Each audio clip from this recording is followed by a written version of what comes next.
He would have been provided by PCO after a full assessment process, as I described in our opening remarks, with suitable candidates that would have been eligible for the position.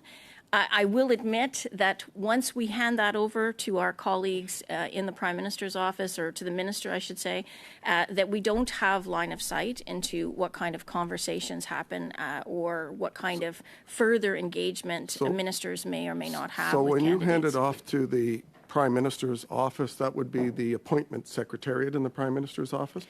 So yes, I apologize, Mr. Chair. I made a little faux pas. We would have provided a letter of advice, a formal letter of advice to the minister. It would have contained names of qualified candidates, and at that point, it would be up to the minister, working with his office, to determine the choice of candidate that he would recommend for cabinet. Right, but that wasn't my question. My question was who in PMO was involved in that process with regard to Ms. Vacherian's appointment of the two candidates?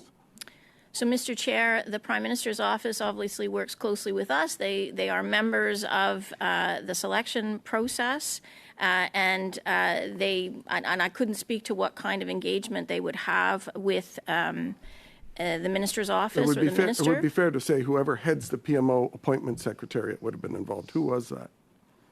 Back at that time, Mr. Chair, the individual that was responsible for the PMO secretariat would have been a woman by the name of Hilary Leftick, who I think moved on in 2020. Now, in the Ethics Commissioner's report, the Ethics Commissioner interviewed Mrs. Vacherian, and essentially the first time she had heard of this was when the Minister's office phoned her to ask her if she would be chair. And my knowledge, based on the testimony of the former President, Ms. Lawrence, that she was told that the chair at the time, Jim Bilsilli, had to be out, and they were replacing him with someone else, and they gave him about 7 days' notice that he was out. It's pretty clear to me that Ms. Vacherian didn't apply. Is that true, that she was approached but hadn't actually applied in the transparent process that Minister Baines outlined that was here, that you apply and then get it, that she had actually been approached to apply? Mr. Chair, I would say that I will be a bit cautious in terms of the level of detail I'm able to give on individuals to protect their personal information. Much of what is known about Ms. Vacherian's application and her tenure is in the Ethics Commissioner's report, so we can rely on that to some extent. So okay, you can't say that. I do have limited time, so I apologize for interrupting, but Ms. Lawrence was told that by the powers that be that informed her that they were choosing Ms. Vacherian after she objected to her conflict of interest and put that through the system through ADM Noseworthy, that they would manage conflicts. Ms. Vacherian had companies that she had a conflict with had already received about $12 million from the Green Slush Fund before she was appointed. And then while on the board, her stated conflict of interest companies received almost $36 million while chair of the board. So I'm curious who in PCO or PMO told ADM Noseworthy or the Deputy Minister of the Day or Minister Baines that it was okay to have the first chair in the history of SDTC appointed with conflicts. No other chair had had conflicts. Mr. Chair, to respond to the honourable member's question, I would say, as the Ethics Commissioner noted in his report, that at the time of her application, Ms. Vacherian was advised by the Privy Council Office, given the nature of the conflicts, to speak directly with the Commissioner, and that's very clearly laid out in the Commissioner's report. And it was the Commissioner who felt that there were ways to mitigate the conflicts that she had, and it was on that basis that advice would have been provided at the time, that she would have been in good standing from a legislative perspective to hold the role. So it is the policy then of this Prime Minister's office that appointing people with known conflict of interest, whose companies have an interest, financial interest in the company that they're being appointed to, the Crown agency with taxpayers' money, that conflict is okay by this Prime Minister's office to be basically breaking what appears to be not only the word and intent of the Conflict of Interest Act and the SDTC Act, which say that not only the real conflict, but the appearance of conflict cannot happen, that you cannot personally benefit from being on these boards. But when... Thank you, Mr. Perkins. I will allow an answer. Your time is up. Go ahead, please, Ms. McClement. Mr. Chair, I would say that the basic premise, I would argue, of the Conflict of Interest Act that Parliament would have passed, I think back in the 90s, is to ensure that members of Parliament, need you to explain people across the country who want to serve the country have ways to do so that can mitigate potential conflicts. And I think, for all intents and purposes, from our perspective, at the appointments time, and the Conflict of Interest Commissioner has underscored this, there were ways to do that here. I think part of the question was, was that process totally respected? Thank you very much. That was Ms. really Yip, insulting. you have the floor for 6 minutes, please. Please, over As to if you. he doesn't know what the Conflict of Interest Act is. Thank you to the witnesses for coming today. No, not Ms. Yep. And for the benefits of Canadians, could you tell us what the roles and responsibilities of the Privy Council Office are? Thank you for the question, Mr. Chair. This past week was my 21st anniversary at the Privy Council Office. I've served in a number of roles over the years. And the Privy Council Office is essentially the Prime Minister's department. We are the bureaucratic arm that works across government, and we support the Clerk of the Privy Council, who's the most senior public servant, in his 3 roles as Head of the Public Service, Secretary to the Cabinet, and Deputy to the Prime Minister. Insofar as it concerns the appointments process, we provide, as I said, nonpartisan advice public service advice to the Prime Minister and to ministers on the appointment of heads of agencies, crown corporations, and deputy ministers across the enterprise, if you will, across the entire public service. Thank you. Congratulations on your 21 years. That's quite some time there. Okay. As you might know, Mr. Andrew Hayes appeared before this committee in November last year in the capacity as the Deputy Auditor General. He spoke briefly about first referring to the complaints from the whistleblowers to the Privy Council before, and I believe your office referred it to ISED. What did you or your office make of the whistleblowers' complaints when they were first referred? Mr. Chair, the timeline that the honourable member describes is quite accurate. In early February of 2023, we would have received a call from the Auditor General's office that they had individuals citing concerns with SDTC. We offered to hear out their concerns. In the capacity, I would say, on the appointment side of the House, where we deal with complaints from time to time about Governor and Council appointees. And so it was in that capacity that we were willing to hear out the complainants and to understand their issues. Over the course of the first 2 weeks of February, we had those conversations with the complainants. And when we understood that the issues were far broader than just Governor and Council appointees, we referred the issue immediately to our colleagues at ISED, as is referenced. And as the committee well knows, the course of action that ISED quickly took to undertake a fact-finding was undertaken. How did you come to the decision to refer to the matter over to ISAD? So generally speaking, we work in partnership with departments when there are any kind of issues. As you can imagine, we are a very small organization, and we actually don't have technically line responsibility. Ultimately, ministers are responsible and accountable for their portfolios and the GICs in their portfolio agencies. That's very clearly laid out in the government's open and accountable government. So we wanted to understand a little bit more about the nature of the problem. I think, in fairness to the complainants, they had been looking for a hearing of their issues, and so we wanted to make sure that we were directing them to the right spot. And so, as I said, once we understood that the issues were about not just HR management, but governance and probity, that we referred that very quickly then to our colleagues at ISED. There was also a matter of confidentiality that we wanted to respect. I think that the complainants had some concern and have been public about that, concern over reprisals. So we wanted to handle it quite judiciously in terms of making sure they were having a proper hearing of the issues that they were raising, if that's helpful. Thank you. Is there anything else you'd like to add to what you view as the Privy Council's role in this matter?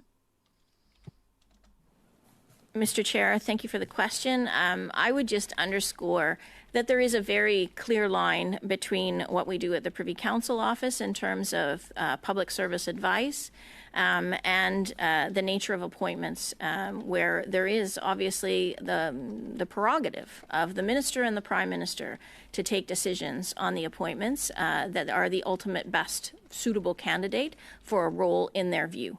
And so there is going to be a line that we have no line of sight into, I would say. So it's advice and in a nonpartisan fashion? Yes, Mr. Chair, that's correct. Yeah, right. Yeah, right. I'd like to Nobody speak believes that. about SDDC's transition into the NRC, both from a timelines and process perspective. The NRC leadership had stated that the transition is underway and should be done by the end of this year. What are the usual timelines and process for the transition of one government agency into another?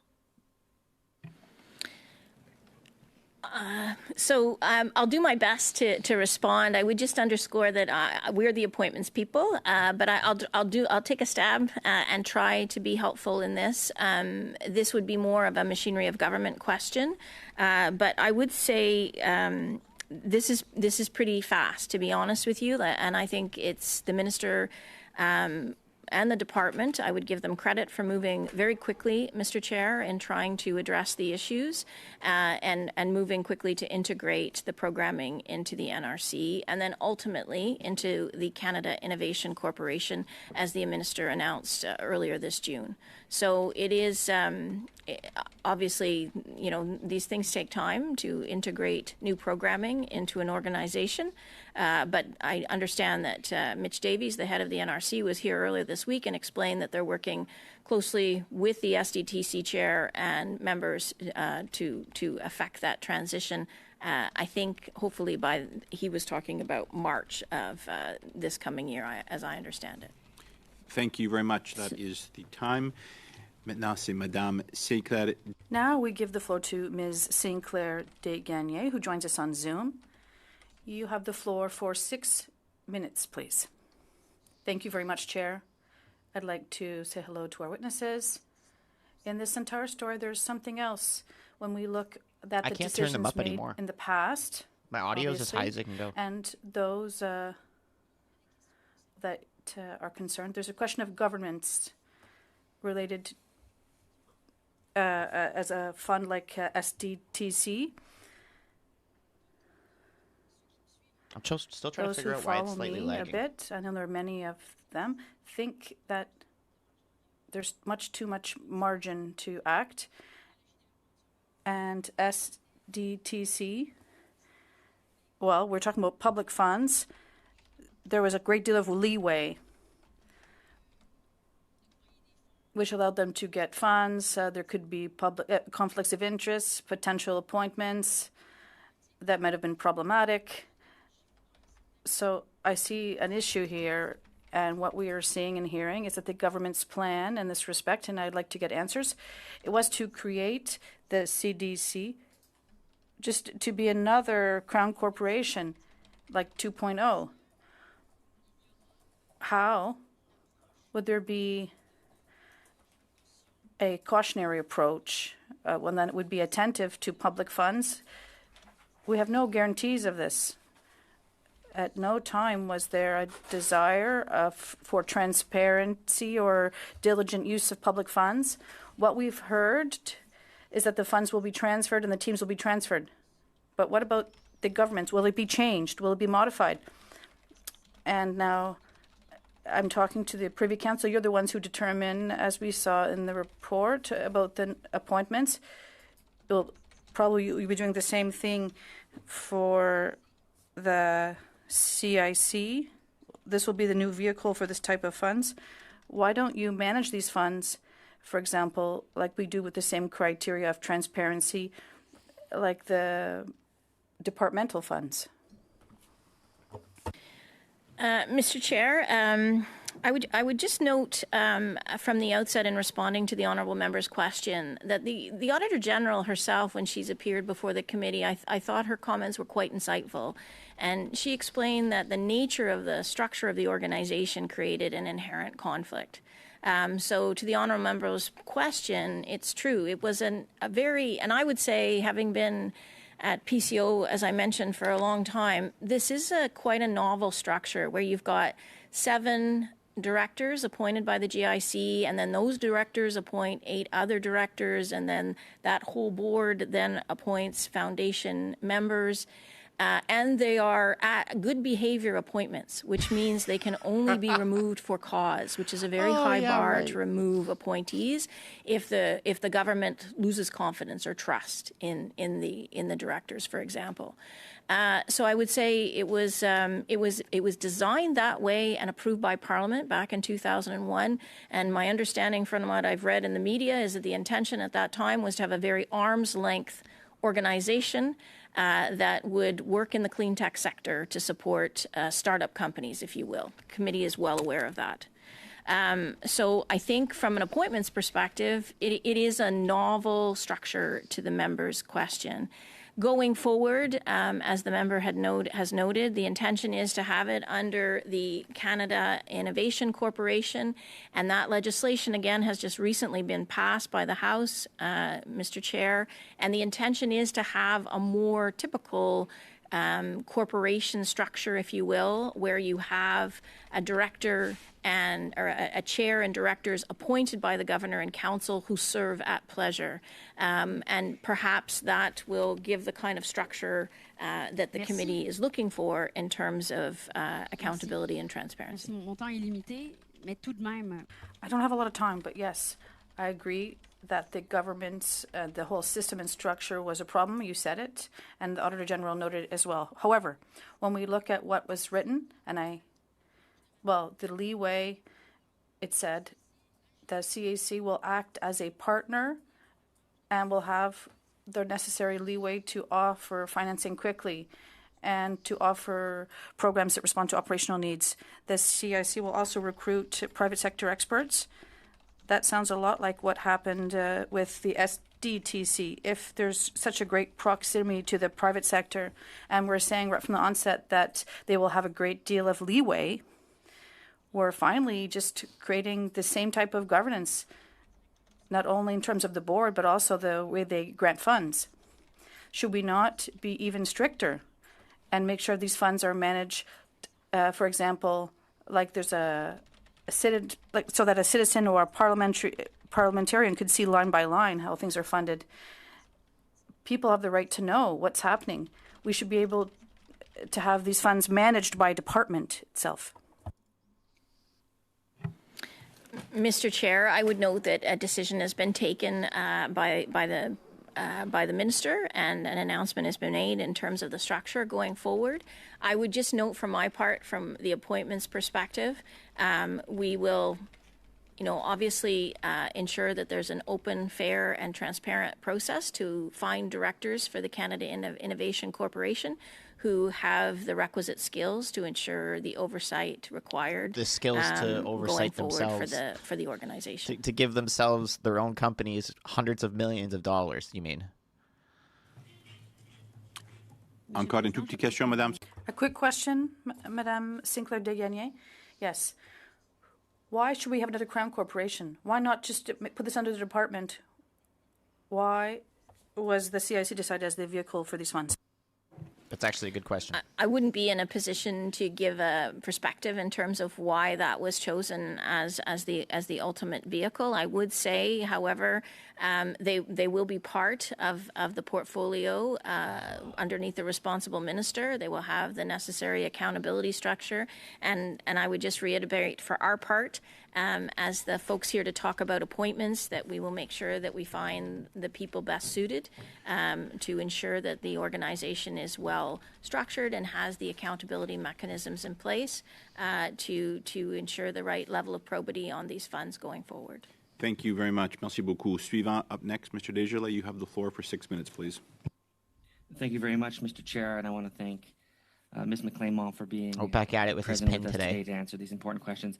As you're aware, the concerns related to SDTC are largely twofold in the, I think, minds of Canadians. One, the fact that, of course, there was severe conflict of interest leading to severe levels of institutional mistrust. So that's one barrier that I think we're attempting to overcome here in this committee's report, is trying to understand how conflict of interests can take place, trying to reduce the likelihood of those conflicts from happening. And we heard from the ethics commissioner actually earlier this summer in relation to other files where we know that there is room that can be made to ensure that officers, whether they're appointed or not, of the work we do at Parliament or on behalf of departments, is actually followed through correctly.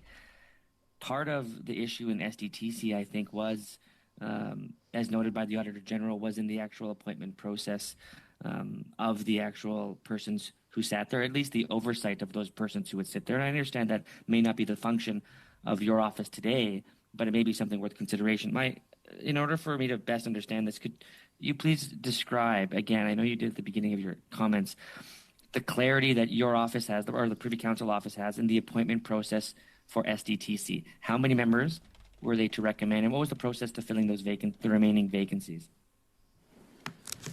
Mr. Chair, I would note that on the SDTC front, there were 3 selection processes that took place over the course of the past, I would say, 10 years.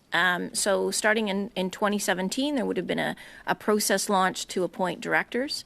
2018, there was a process launched to appoint the chair.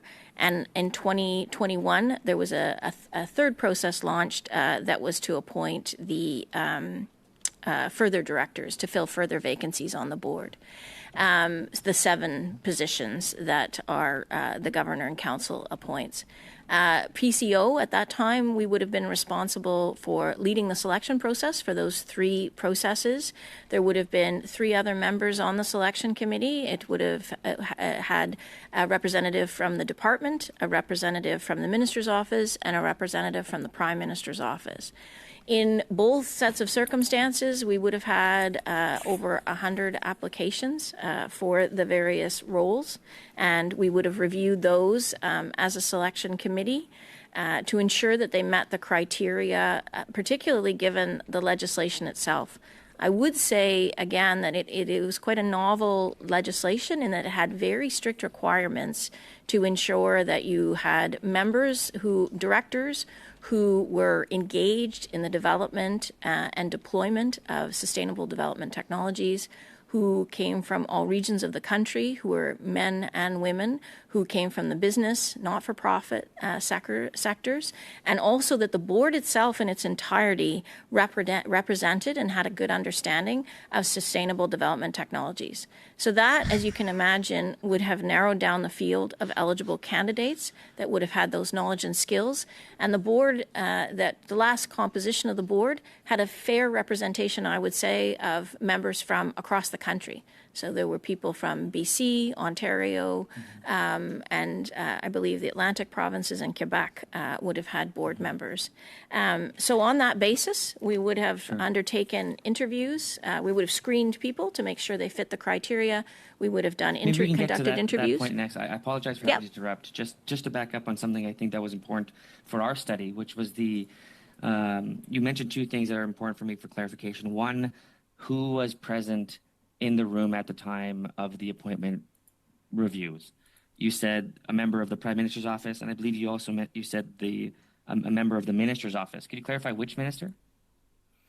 Yes, Mr. Chair. So there would have been representatives from, and all of this information, I'll be quite honest, is all up on our website in terms of the standard approach for a selection process. So this is very standard. It would have had a chair from the Privy Council Office, a representative from the department, a representative from the minister's office. In this case, it would have been, at that point in time, the organization was under the portfolio of innovation, science, and economic development, and one of our colleagues from the appointments group in the Prime Minister's office would have been represented on the selection process. And part of that, I think you described from a previous member, it's largely on merit, the evaluation of these persons, correct? The selection committee would absolutely make sure, as I described, the legislation had very specific requirements for what was necessary for the composition of the board. So they would have looked at that. They would have also looked at the individual's ability to, manage themselves as a board member, their experience on other boards. What about and ethics yep. in the instance of like conflicts of interest? Is there any review process in the appointment process that could demonstrate or at least reduce the risk of conflict of interest? As you know, in SDTC, this is an extremely serious situation where there was many instances of conflict of interest. It seems imperative to me that if we're going to be appointing officers to these kinds of boards, that there at least be some kind of competency to demonstrate that they have an ethical understanding of the conflict of interest.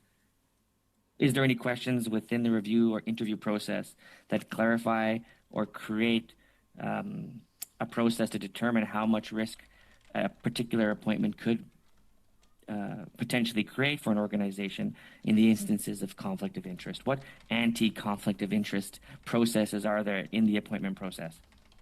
Mr. Chair, I would say we have a very robust, and it's continued to evolve and strengthen over the past several years in terms of making sure that candidates are very well aware that they have to adhere to the Conflict of Interest Act, and it starts in the notice of opportunity. There is a very detailed paragraph that sends candidates to the website of the commissioner. It goes through the obligations for candidates, if they wish to apply, of how they have to adhere to the act.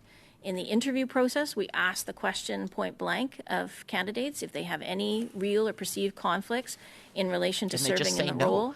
And then again, throughout the selection process, we continue to ensure that we raise these issues, and we do one last check, of course, again, before the appointments process. So the standard right now is about 5 touch bases over the course of the selection appointment process, where individuals are advised and they are asked to ensure that they will comply with the Conflict of Interest Act throughout their tenure. Thank you very much. That is your time. Beginning our second round, Mr. Cooper, you have the floor for 5 minutes.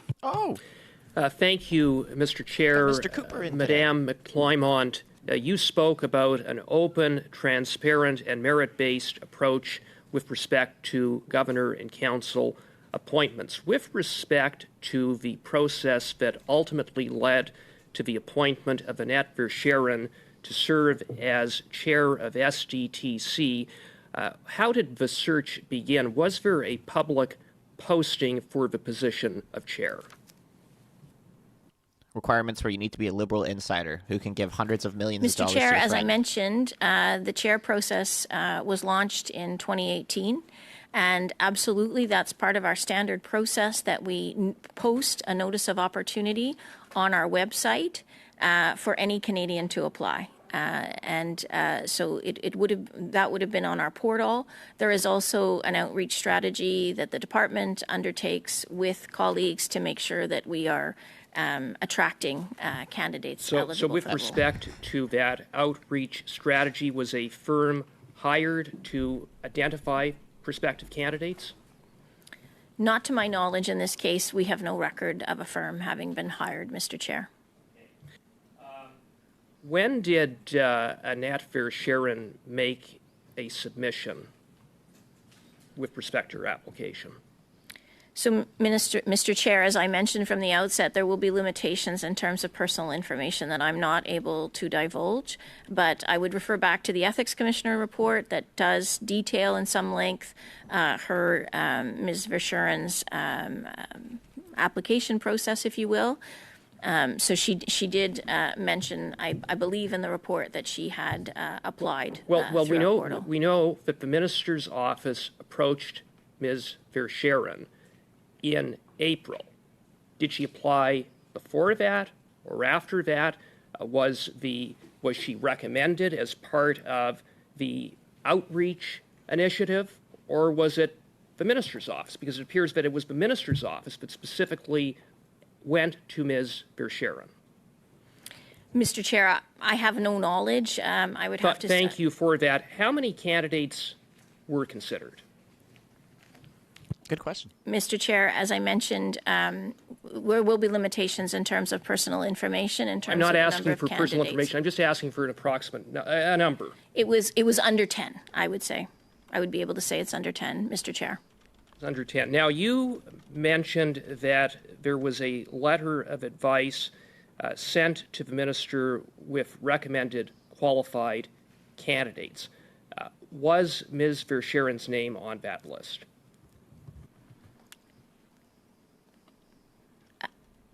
Mr. Chair, given it's personal information, and we have provided documents to the as part of the House motion in terms of the letter, I wouldn't be able to say.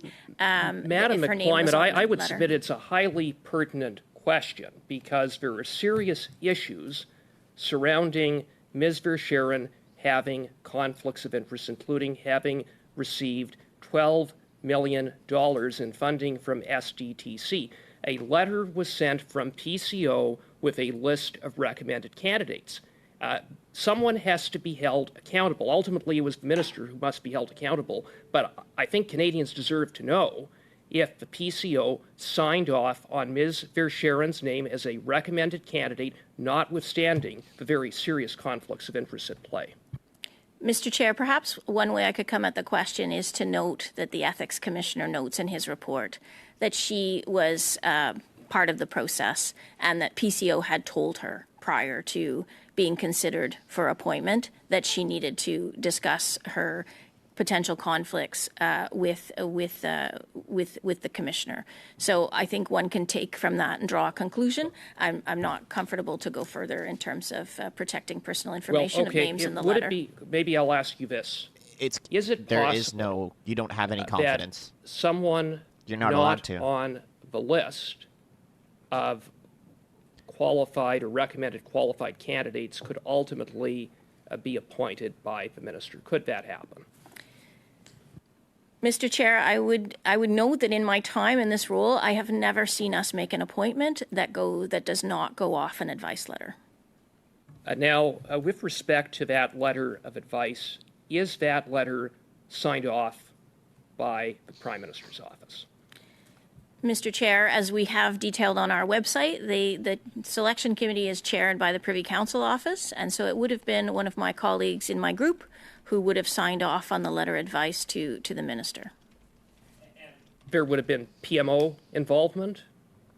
Yes or no? Because you said PMO was part of the process, so would that have been signed off on?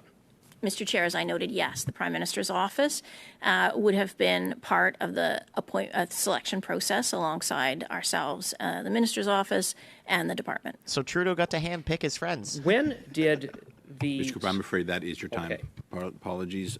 Didn't mean to cut you off like that. You'll have another opportunity. Turn now to Mr. Weiler. You have the floor for 5 minutes, please.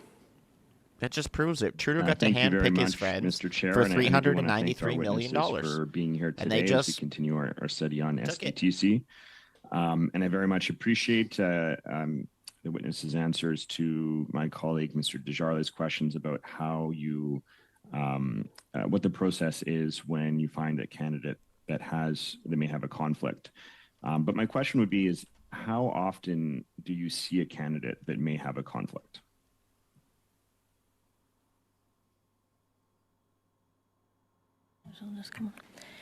Mr. Chair, I would say, I wouldn't want to give a number, but I would say it's not infrequent that we have people that want to serve on boards, crown corporations, agencies, tribunals, who have obviously some knowledge, and as the committee has mentioned, have the merit and have the education, skills, and experience to serve well in these roles. So it happens not infrequently. And I would say in this case, given the nature of the legislation, it makes it challenging to manage the conflict. We do have other extremes, I would say, where the requirements in the legislation are so restrictive that we have had a very difficult time finding qualified candidates. The one that we've worked on most recently would have been the Canadian Energy Regulator, where you can't hold an interest, essentially, in any energy field. Which makes it very, very difficult because those are often areas of investment in portfolios, for example. So I think to the honourable member's question, yes, it's not uncommon, and we work very closely with the Commissioner's office, respecting, of course, the line between their role and ours. And I would say that at the end of the day, it is up to the Ethics Commissioner to make a ruling and decide if an individual can serve in a role depending on their background and their interests, their financial interests. And we have, I think, quite a good partnership in terms of working with them on making those decisions. Thank you, and I understand the importance, particularly with the Canadian Energy Regulator, to manage those kinds of conflicts. Because I remember, I think it was in 2014 when there was an individual who wrote the economic case for the Trans Mountain Pipeline that was brought onto the National Energy Board while that project was being reviewed. So I know that's a really important process that needs to take place. More pipelines. But I was hoping you might be able to share with this committee, what are some of the mitigation processes that you've referenced that you take in case of candidates that may have a conflict? Thank you for the question, Mr. Chair. I would just underscore it's not to us to decide. It really is the Commissioner's responsibility to interpret and administer and adjudicate the legislation. So we would not make a decision in terms of what kind of mitigation measures would be required. But I would say, just to try to be helpful here, I know the Commissioner has on occasion suggested that people set up ethical walls, or in the case here, that they recuse themselves from decisions that have involved their assets or holdings or companies. You think any Liberal or insider's if they gonna have a recuse family themselves? member, you see that from time to time, that they recuse themselves from all decisions related to that. Yeah, and right. I've seen colleagues at the deputy level who've had to do that, and we make sure that is known. Some people have taken a step even further and gone beyond what the Commissioner has asked out of an abundance of caution and recused themselves where he has not deemed it necessary, because people want to be very respectful of the spirit and the letter of the law. Respectful, Thank you for that. 393 million I do want to gone. pick up my colleague. That's not Ms. respectful. Gibbs' line of questioning just about the transition to the NTC, or NRC rather, grab a and coffee. about the timelines and the processes. Because at the same time it was announced, the transition plan, the government also unblocked funds. And we know that businesses which lived through difficult consequences following the freezing of funds back in October of 2023, and surveys showed that 2/3 of the companies faced business interruptions, and many more revealed that they were unable to find alternative funding. I know I've talked to many companies, even in my riding, that face this. It's resulted in things like layoffs and people having to sell off portions of their businesses. So I'm just wondering how does the unblocking of these funds interplay with the transition? Mr. Chair, I wouldn't really be in much of a position to give a fair answer on that, being responsible for appointments. I know the committee has heard from my colleagues at ISED and the NRC and the minister as well, and I think every effort is being made to try to address the issues that the committee has raised in terms of ensuring careful oversight. And I know that the current chair, Paul Booth, was here, and he made a commitment to the committee to make sure that he would do that as quickly as possible, and would review the funding that is in the pipeline and funding that's been provided. So I think all efforts are being made across the system to try to craft that careful balance. But unfortunately, I wouldn't be able to comment further, Mr. Chair, as we are, like I said, responsible only for appointments. Thank you very much. Suivant encore, c'est Madame Sinclair. Now we move to Ms. Sinclair Desgagnés. 2.5 minutes, please. Thank you very much, Chair. And the same line as the question, well, since I wasn't able to ask it because my time ran out. In terms of transparency and governance, I believe that the desire is to have a governance system that is more typical. Now, it's not enough in terms of transparency with funds spent. For example, a department has to reveal all of its spending to the public. We see this in the public accounts and the financials of every department, but the Crown corporations don't have the same obligations. People have to understand, and I'm mentioning it once again, transparency of this type of financing is essential to the success of such programs. Is there still a way that either the CIC agrees to have the same level of transparency as the department, I think that would be the ideal situation, or that the funds that are with the CDCC are suspended and accept the same standards of transparency as the department. Would that still be possible or not? Mr. Chair, I would just reiterate, I'll try to do my best to be helpful as a senior public servant to try to navigate some of the questions, but I am the appointments person. So all I could really say in response to transparency is that we will do our best when we're hiring a new board to make sure that they understand their responsibilities and the heightened attention, if you will, in terms of executing on delivery of these funds. But beyond that, I wouldn't be able to offer much about what could be done in terms of transparency for the organization going forward. Thank you. In terms of the appointments, can you ensure that the board committee, when it is appointed, can you ensure us that the members understand the importance for the public and for taxpayers of being very transparent to a certain level is expected? So in your appointments, can you ensure us that this will be very clear?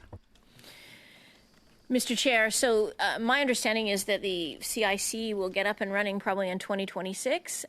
So absolutely, I think I'm quite comfortable in saying that when we appoint new board members to a new organization, we certainly do assess their ability to manage complex funding models. And I think the member could be assured that we will have a robust process to assess the new director's ability to manage in this complex environment that they'll be taking on. Yeah, right. Nobody believes you, Don. Chair, I think my time's up. Yes, thank you very much. Mr. Desjardins, you have the floor for 2.5 minutes, please. Thank you very much, Mr. Chair. I do want to now turn again to my questioning in relation to the appointment process and ways that the appointment process, I believe, may have been enhanced or could have been enhanced to avoid what I believe to be a very serious issue of conflict of interest, at least finding ways to recommend ways to make it better. At the testimony of some of this work in prior to today's meeting, Ms. Vischuren actually mentioned that the reason why she didn't recuse herself was because she had a legal opinion not to recuse herself in relation to over 100 companies receiving similar funding, including the Vischuren Center, which is one of the more severe instances of the conflict of interest. It was aware to her at that time that, of course, it was unaware to her at that time that the rules to follow the proper process for recusal and the potential of conflict of interest and the perceived conflict of interest that could have been identified earlier on, I believe, particularly in this process, could have been identified. It seems to me like there's a gap there between the person that was applying through or was being appointed through the selection process. You said there was 5 times that there was 5 checks essentially to try to determine whether or not there was existing conflicts. At any time, did Ms. Vischuren ever mention the Vischuren Center?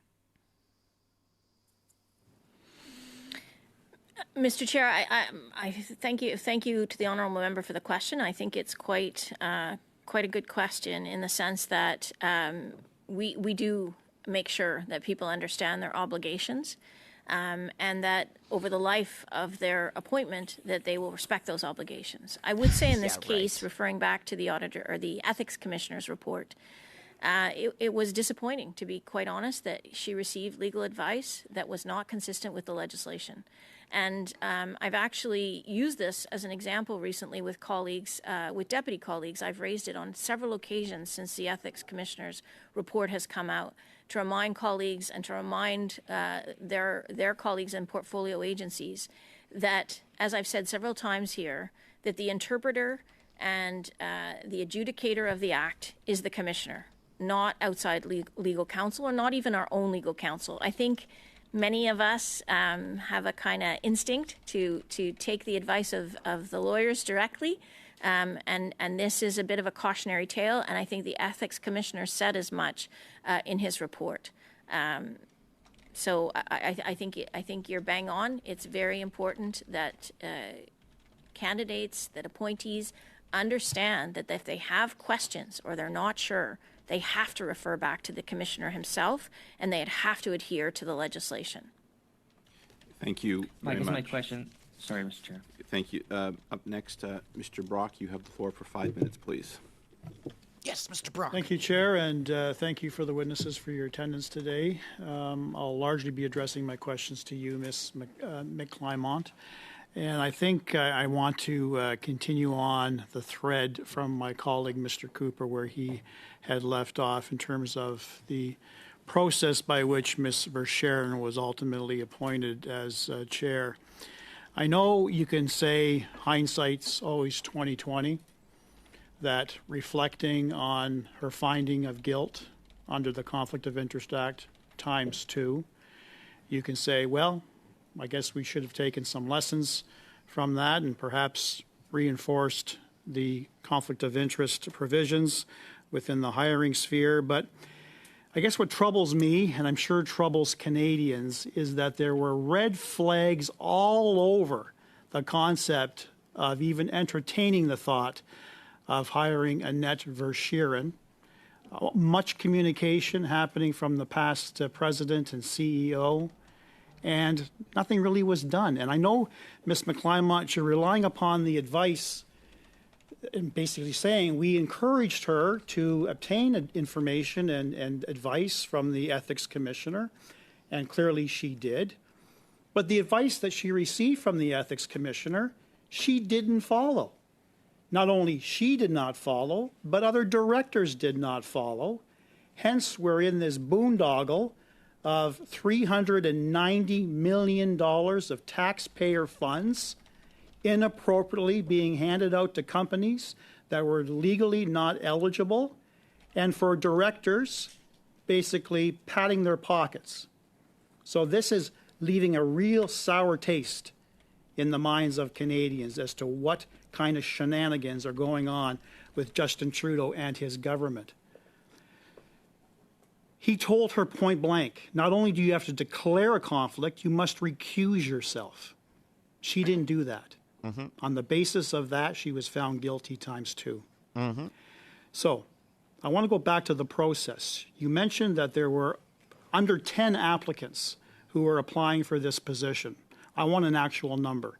And don't rely upon this as a privacy issue, because clearly it is not. I'm not asking for names. I'm asking for a finite number. How many people applied for the position of chair at SDTC? Mr. Chair, as I've mentioned, there were close to 100 individuals who had applied for the chair position back in 2018.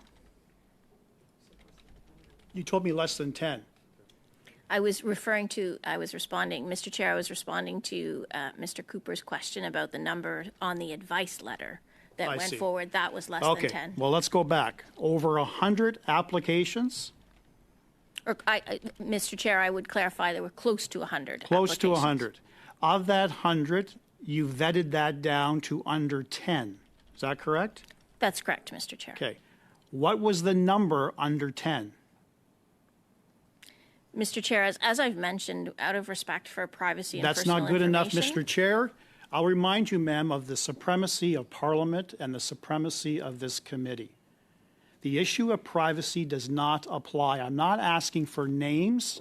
I'm asking for individuals that were mentioned in this referral letter that went off to the PMO and the minister's office.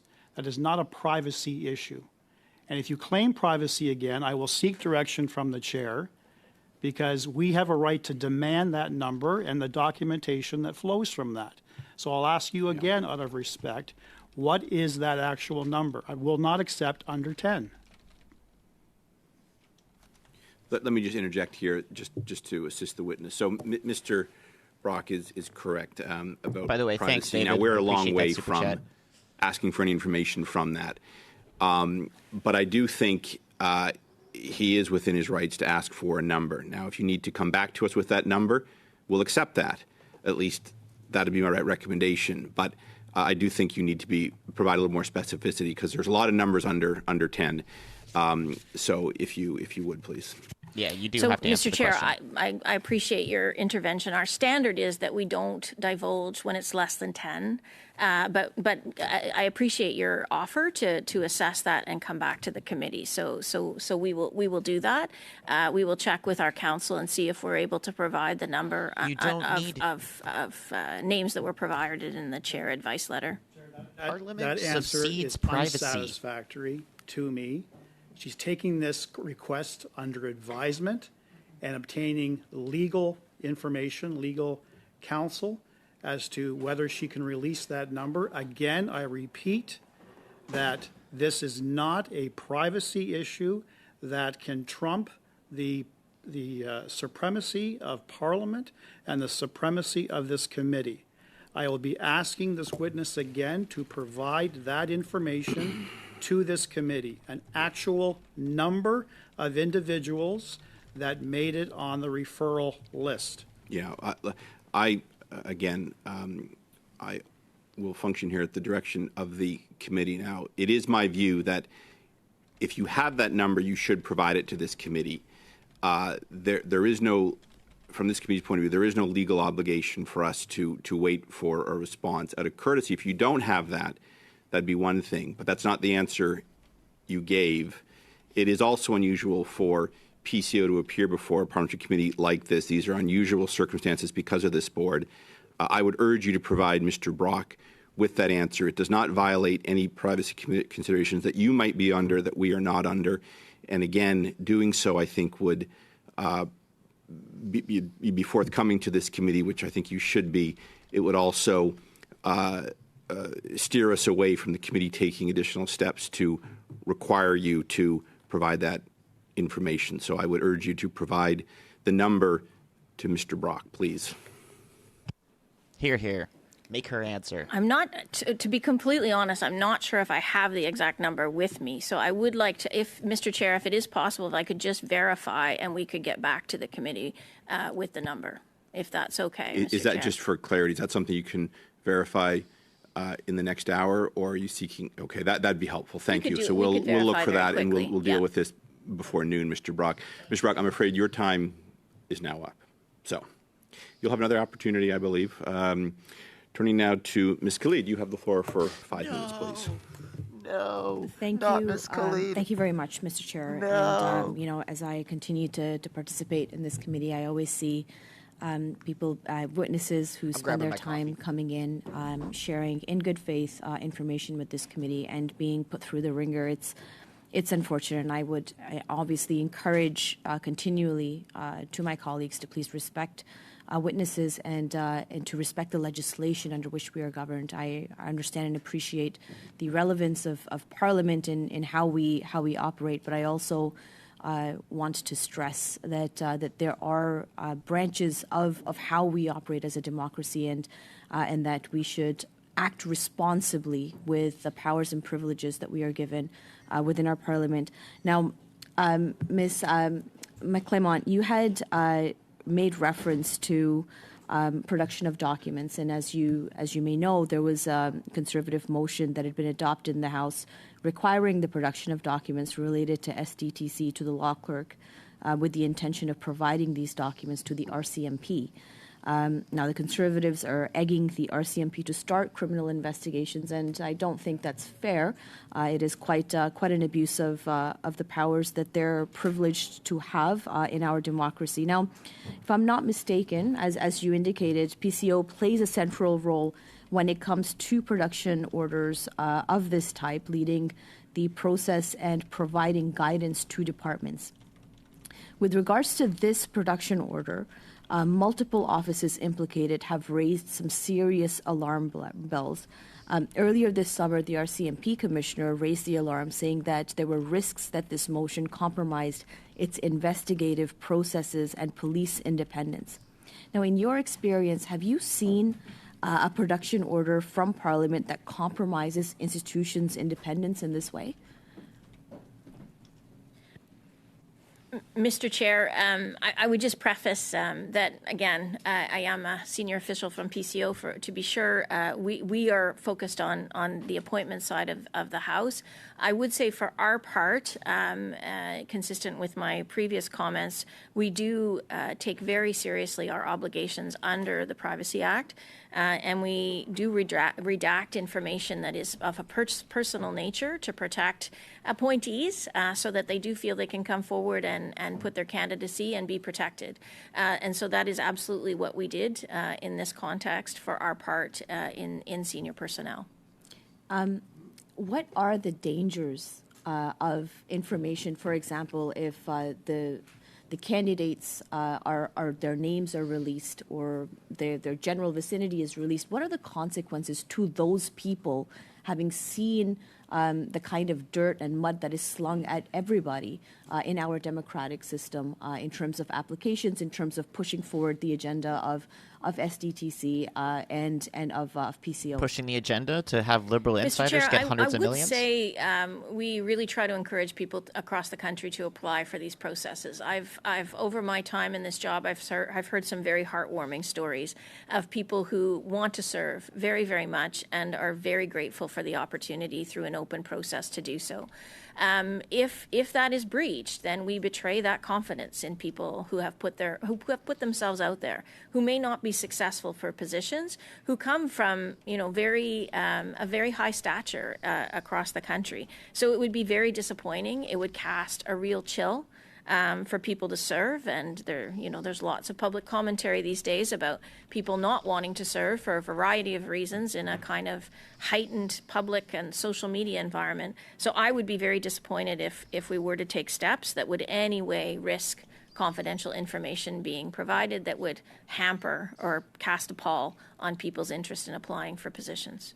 But at the same time, we see that there has been an issue here. There's been a disconnect between the ethics commissioner, the AG, the PCO, with a candidate and their lawyers.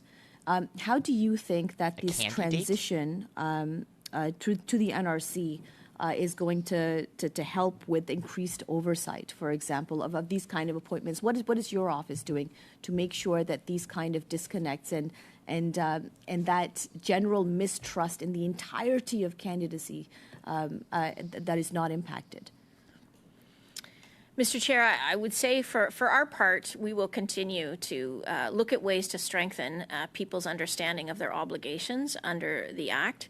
I have spoken to the Ethics Commissioner myself if there's more things we could do in partnership together to make sure that people do understand their obligations, as one member pointed out, not from the beginning, but through the duration of their appointment. And I know the Commissioner does have tools in place to make sure that people are reminded of their obligations, and he offers training and other outreach. So I do think it's quite important, and it's something that we'll absolutely have to reflect on to make sure that people continue to understand their obligations under the legislative frameworks that they operate in. A brief question if you have one. It's not brief, so we'll hold off. I appreciate that, Ms. Killian. So, Mr. Perkins, I heard you laugh. That's a lesson you could abide by as well, I think, at times. Mr. Perkins, you have the floor for 5 minutes, and the clock has started. So that's not the first time I've heard that. Thank you.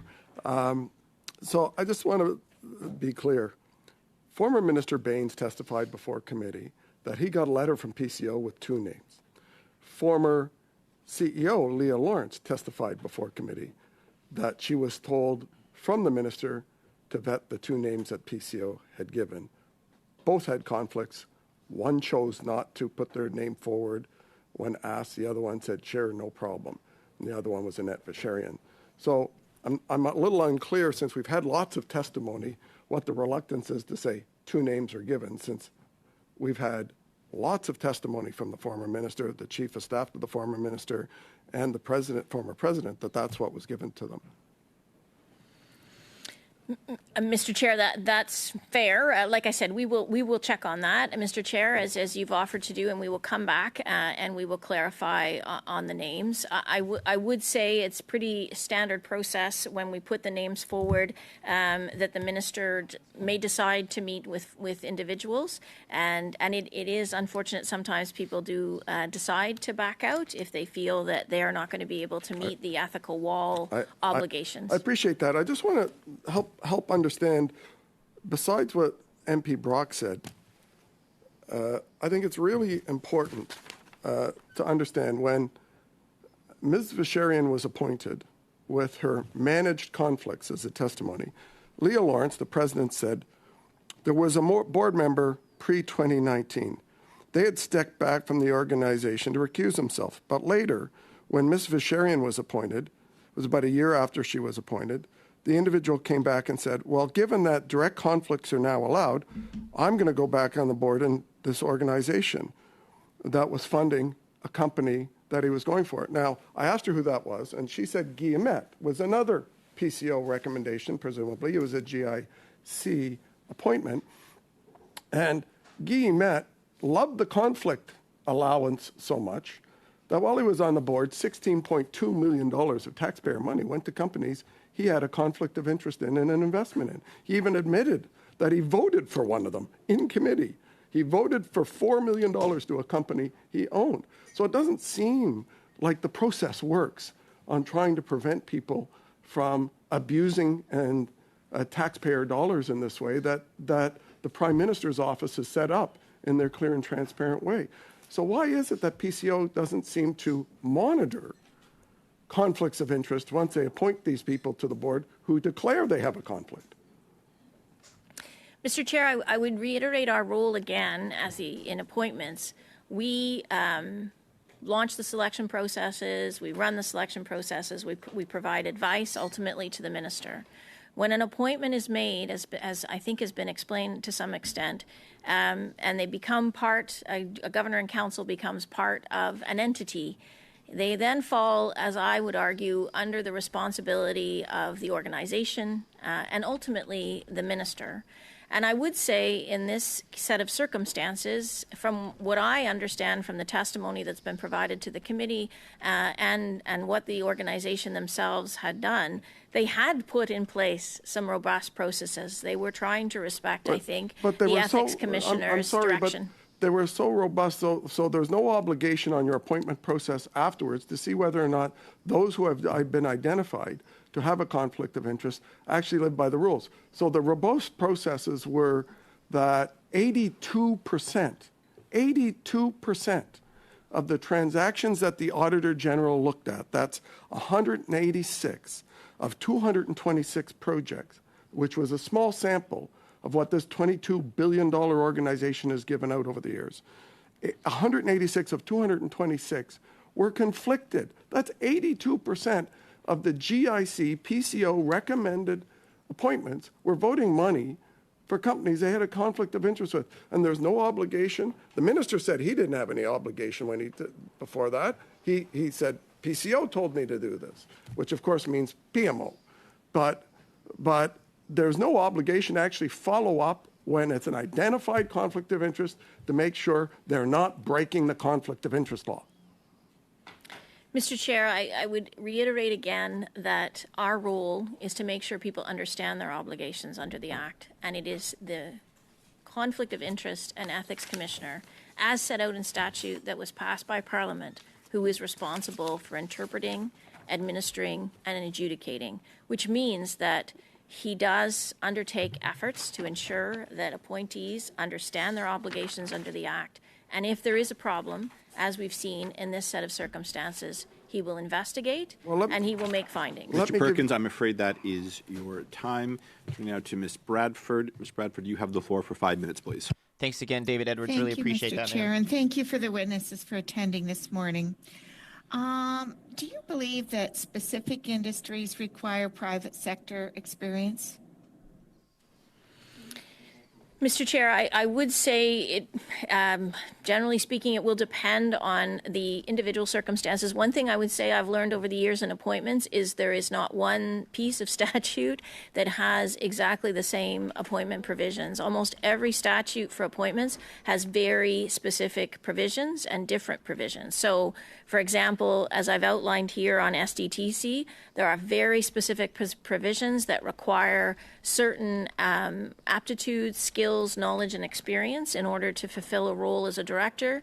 Even the ethics commissioner has very specific requirements. So all that to say, it really isn't up to us to give a view on that. It's often very clearly set out in the legislation or in other areas of responsibility that are directed or discussed by the minister or the department that are required in order to execute on the role.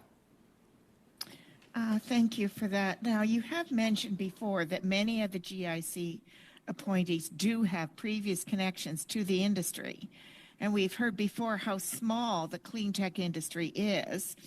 So in some of these GIC open application, is a conflict of interest inherent given how small the pool of industry expertise is?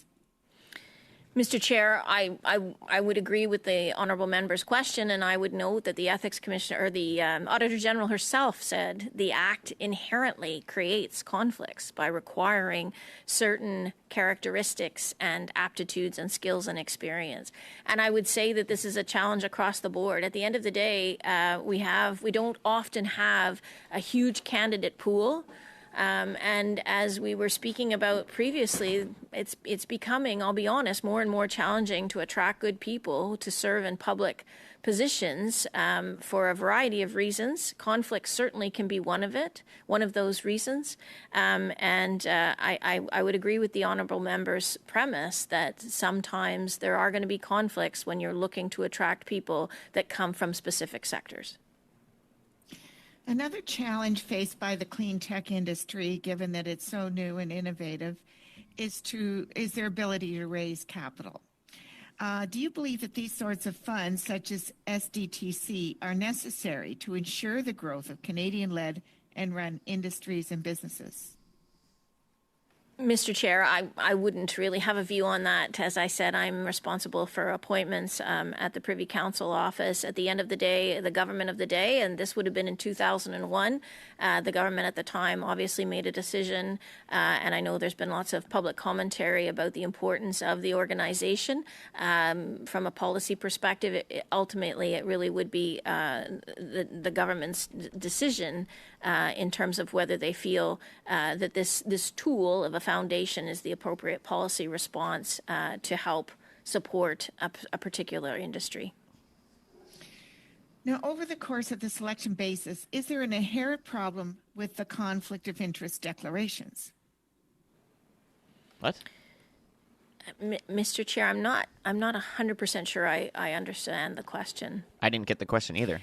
Well, I think you mentioned earlier that, you go through this process about 5 times. The candidates are grilled or asked to verify or state their potential conflict of interest position. Is it sufficient? Like, clearly in this particular case, it wasn't.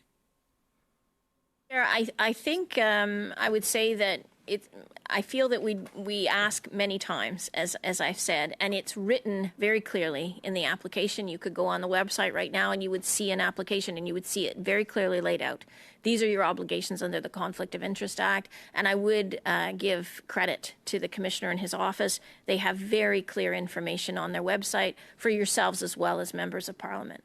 So I don't think for our part there was anything more that we could have done to be clearer in terms of what the obligations are. And I do think in some ways this was a success.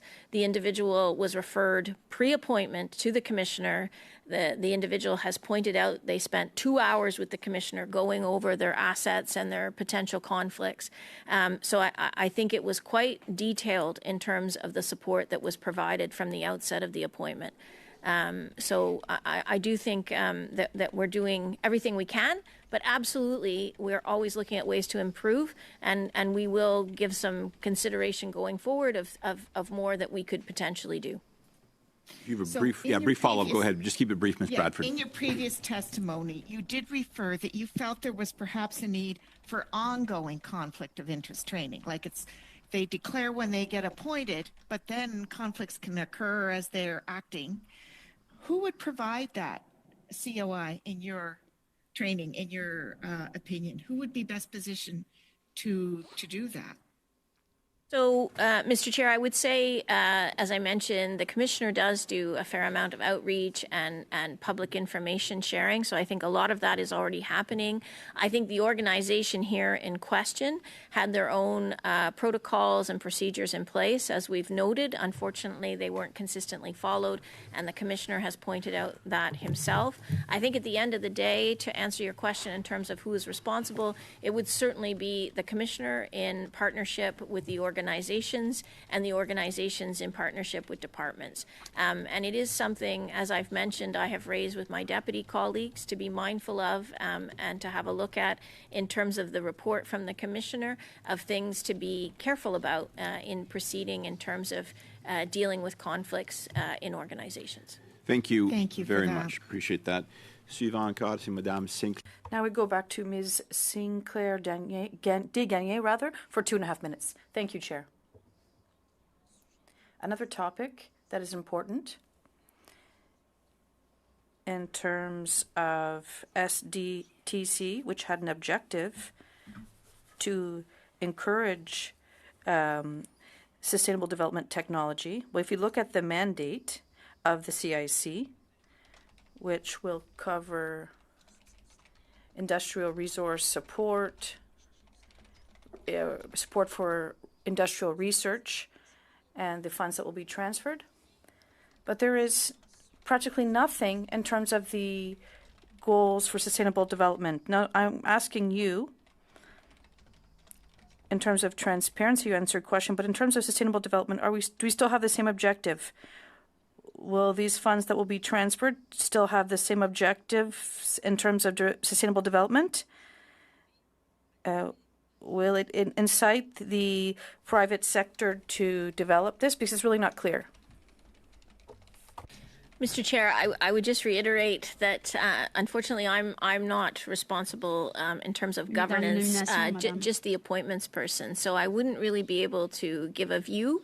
But I would say, from what I understand from the minister's announcement, that this organization is going to be focused on innovation. And I think that there's a clear linkage there. If the organization when they do take on this responsibility, it will be to them to make sure that they adhere to areas of fiscal probity. So your answer is not satisfactory in terms of appointments. There are oil and gas research appointments. In terms of appointments, that will these be experts for sustainable development, whether it's in terms of green energy or in other sustainable development sectors in terms of the innovation as such? It's not really specific enough in terms of sustainable development.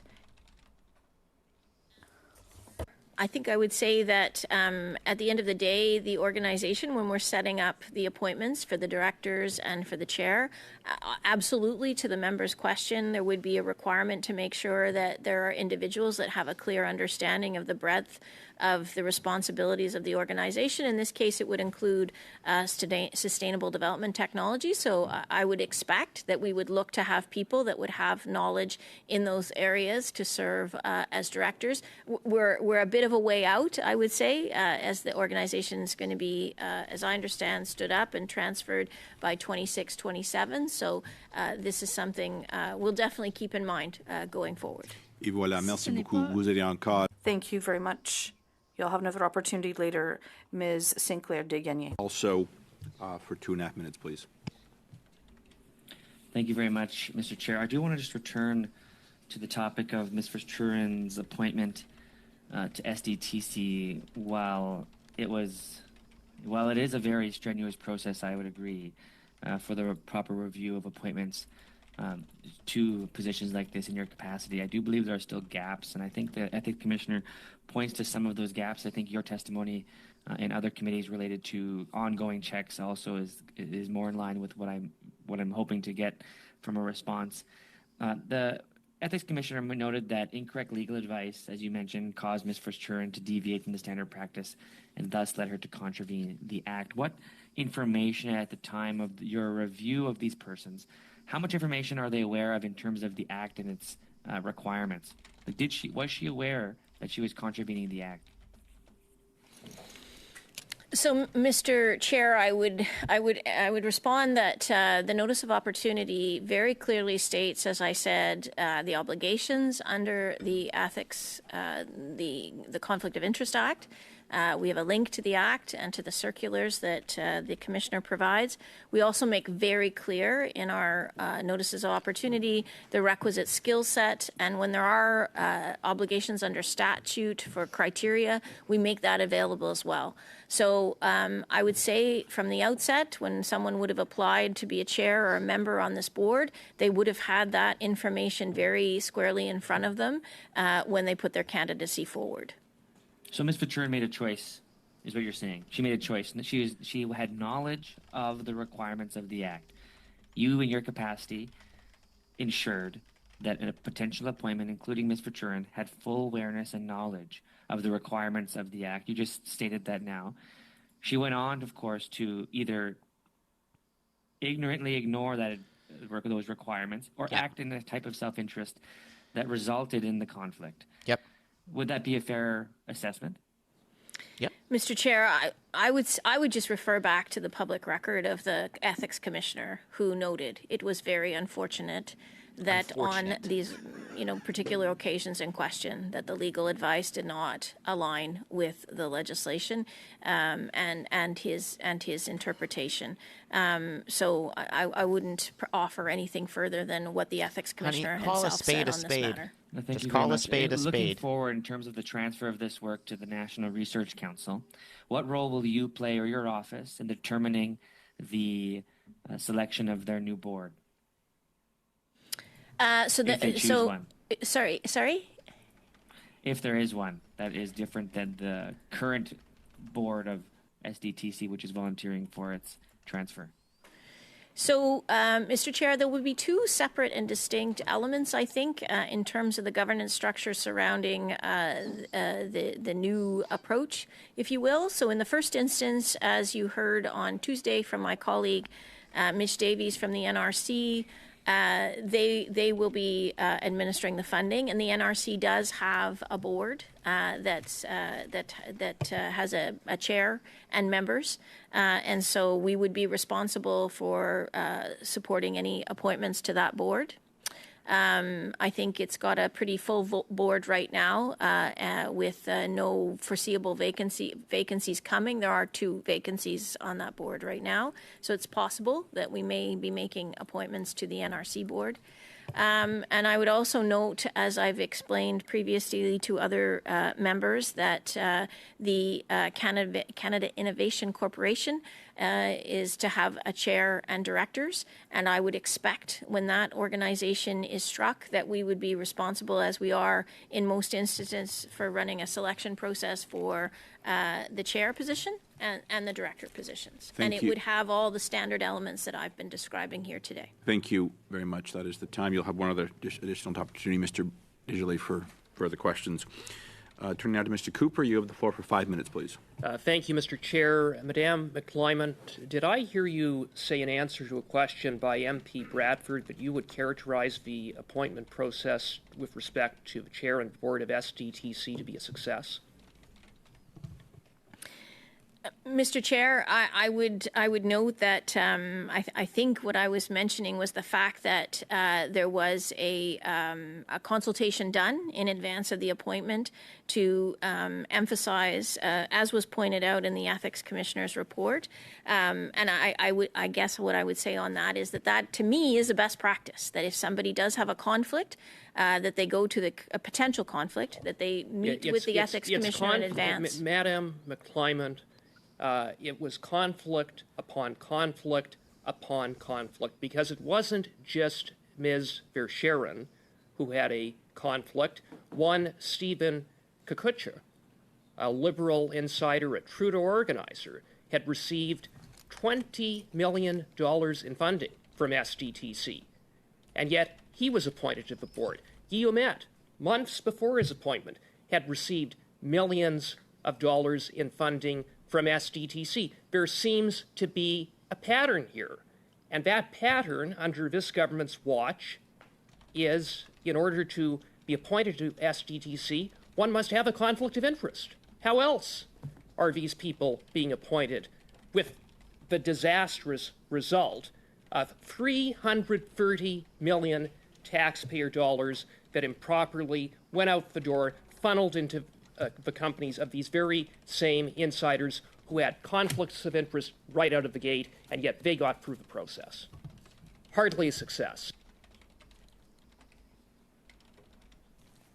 I'm not quite sure what the question is, Mr. Chair. I think I would simply say if you aren't prepared to call that a failure, then I don't know what could be a failure, because it's a top to bottom failure, a systematic failure, but ultimately it was the minister who made the decision. So going back to the letter of recommendation from PCO, once that letter with recommended candidates, in this case for the chair of SDTC, and you're going to come back with the number on that letter, it is up to the minister and the minister's team to then vet those recommended candidates. Is that correct? Mr. Chair, yes, that is correct. We provide advice to the minister, and it would be for the minister to assess the candidates based on our advice and make a recommendation to the governor and council, which would then be approved by cabinet. That's right. And so so PCO is not involved. Once the letter is sent, it's the minister who vets, and then the minister ultimately makes a recommendation to the cabinet, and that individual is then appointed.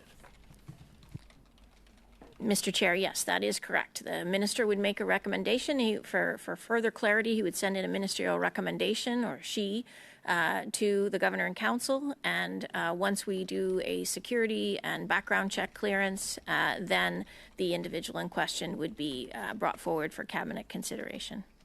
Okay, well, thank you very much for that, because you have now put on the record something Minister Baines repeatedly refused to acknowledge when he appeared before the industry committee back in June, and that is that the buck stopped with him. The ultimate decision lied with him to appoint Annette Verscheren. It wasn't some process and with the PCO being responsible. It was the minister, correct?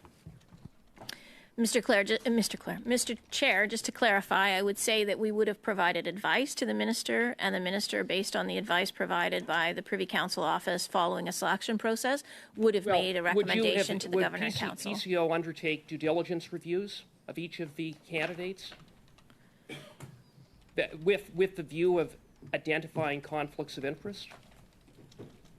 Mr. Chair, as I mentioned, as part of the selection process, we absolutely have, in the notice of opportunity, right up through all phases of the appointment process, selection process and appointment process. We do ask individuals at many opportunities if they have any conflicts, and if things are identified to us, we recommend they speak to the commissioner. We know the end result for you, Mr. Chair.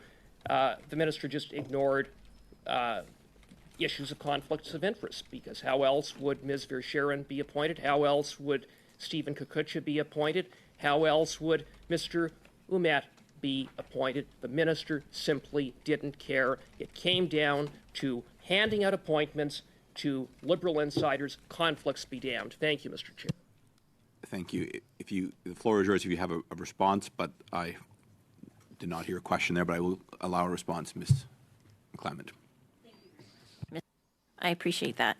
I would say that, as I've said several times now, I think that inherent in having a piece of legislation that provides for both MPs and governor and council appointees to declare conflict of interests, it is understood that there will be cases where that will happen, and the issue is the importance of having a robust system in place to manage those conflicts. Thank you. Mr. Cooper, that is your time, I'm afraid. Turning now to Ms. Yip, you have the floor for 5 minutes, please. Thank you. It isn't PCO's role, but the Ethics Commissioner's Office to provide appointees with clarity on the rules under the Act. Do you believe the Ethics Commissioner could also strengthen its processes to ensure issues like this do not arise in the future? Mr. Chair, as I've mentioned, I have had conversations with the Commissioner. I'm not sure if he's coming to appear before the committee, but I would say absolutely. Is there more opportunities for awareness? This is something that certainly in processes of continuous improvement could be looked at.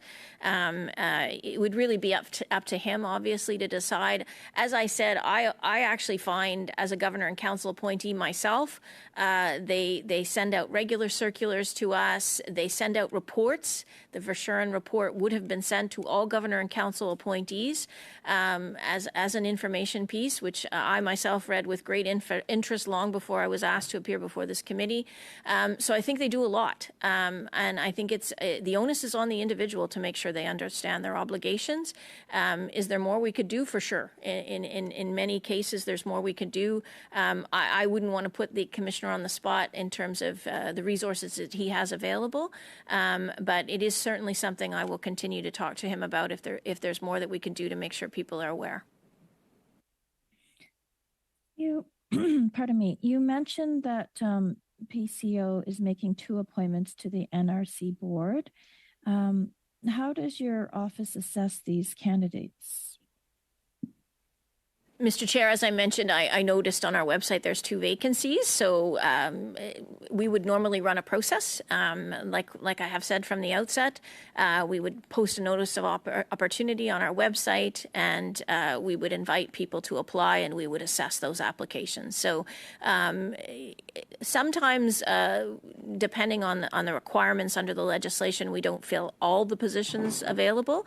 It does become a question of efficiencies and costs at some points in time. So there is quite, I would say, a comprehensive board for the NRC right now, but it's certainly something we could talk to our colleagues about if they're looking to fill members with the chair. What is PCO doing to attract people to difficult sectors? Mr. Chair, this is a huge challenge. I won't. I'll be honest with the committee, and I hope that if people are listening today and they are interested in serving serving the country, that they will put their applications forward. It is tricky. We have outreach. It's not tricky. You just got to be a liberal insider. That I would say that we work with departments, generally speaking, who are the experts, who work with the organizations. Sometimes outreach headhunting firms are hired.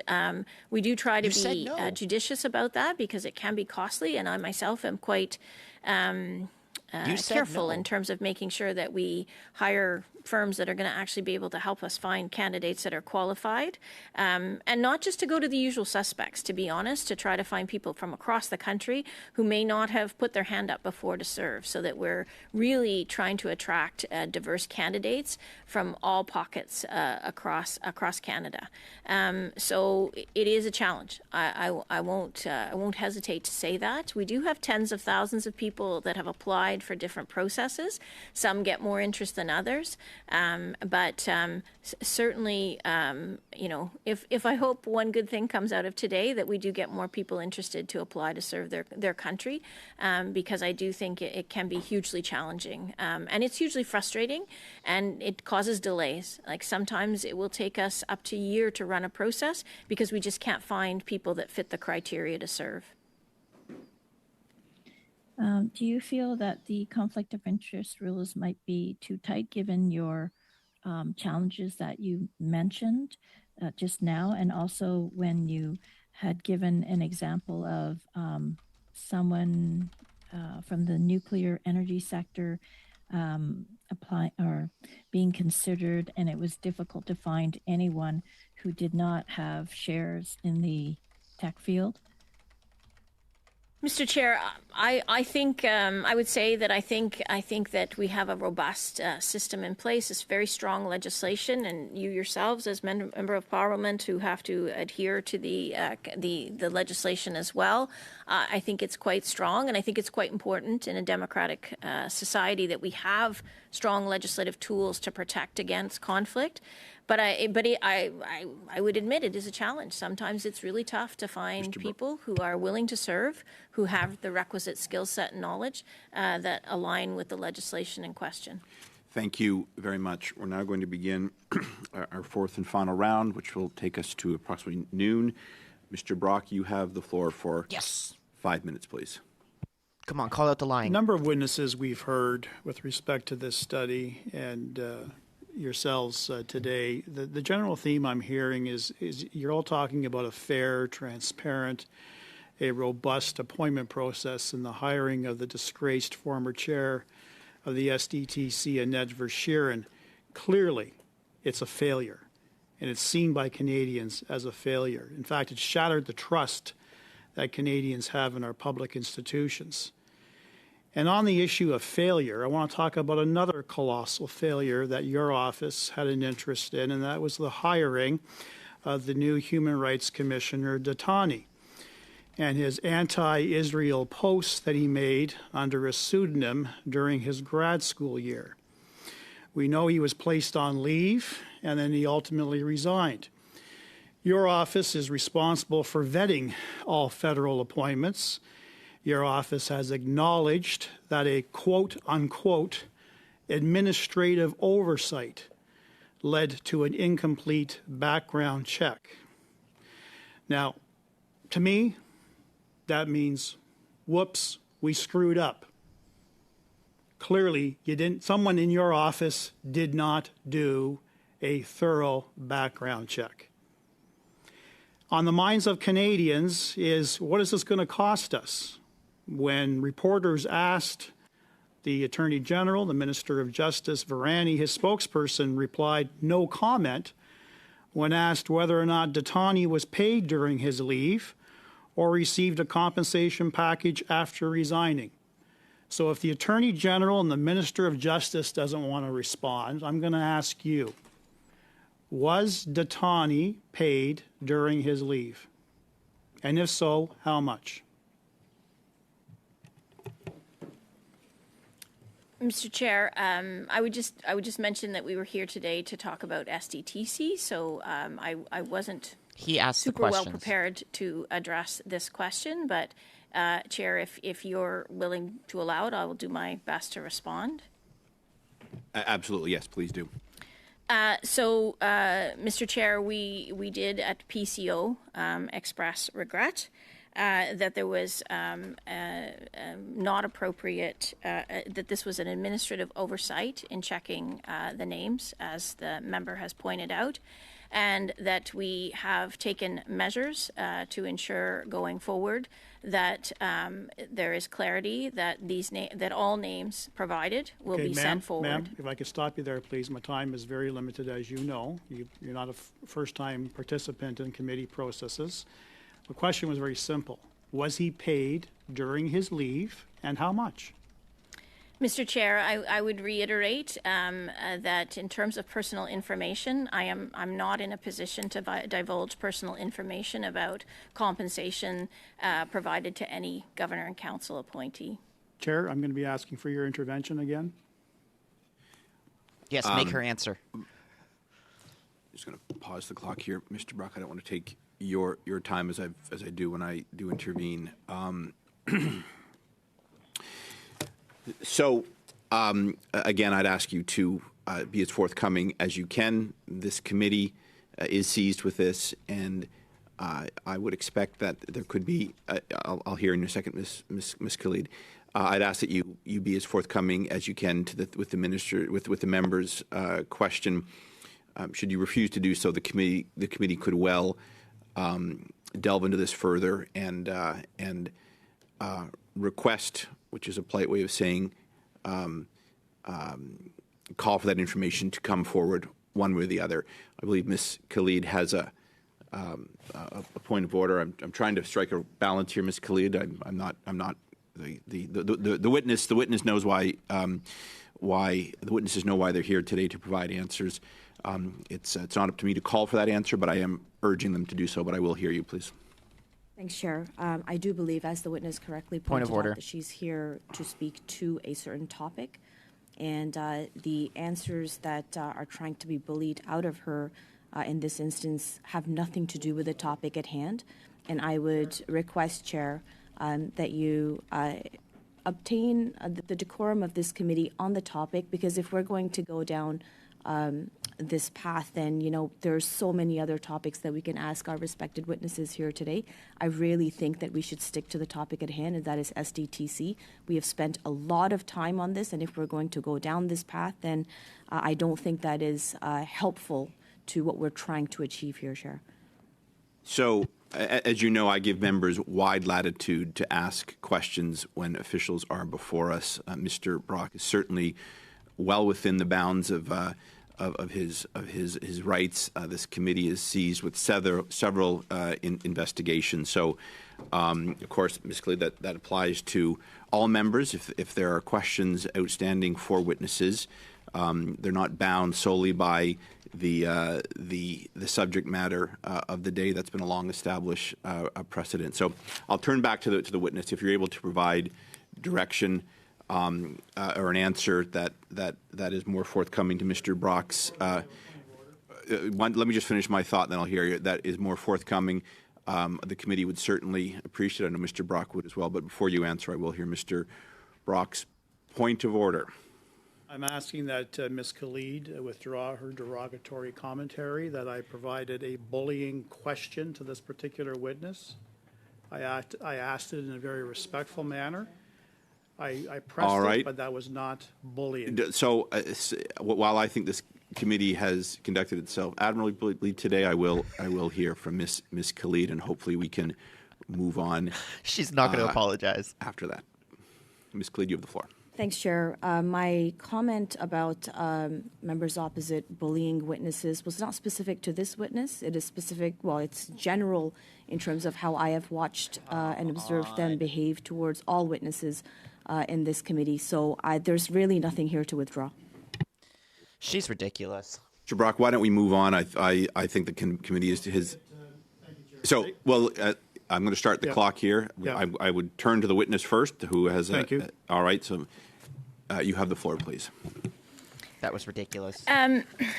Mr. Chair, unfortunately, I would reiterate that we're not in a position to divulge information of a personal nature surrounding any compensation paid to an individual governor and council appointee. Yes, you are. Let me just pause the clock. You've got a minute and a half left. So, Mr. Brock, you can down this line. You've got a minute and a half left, or the committee can deal with this. We are going to committee business after the witnesses and propose steps for the committee to take. To me, your question is within the bounds. We can compel an answer. Yes, make her answer. But I would think. Make her answer. I would say go back to questions, but it's your time, of course. You can act however you like.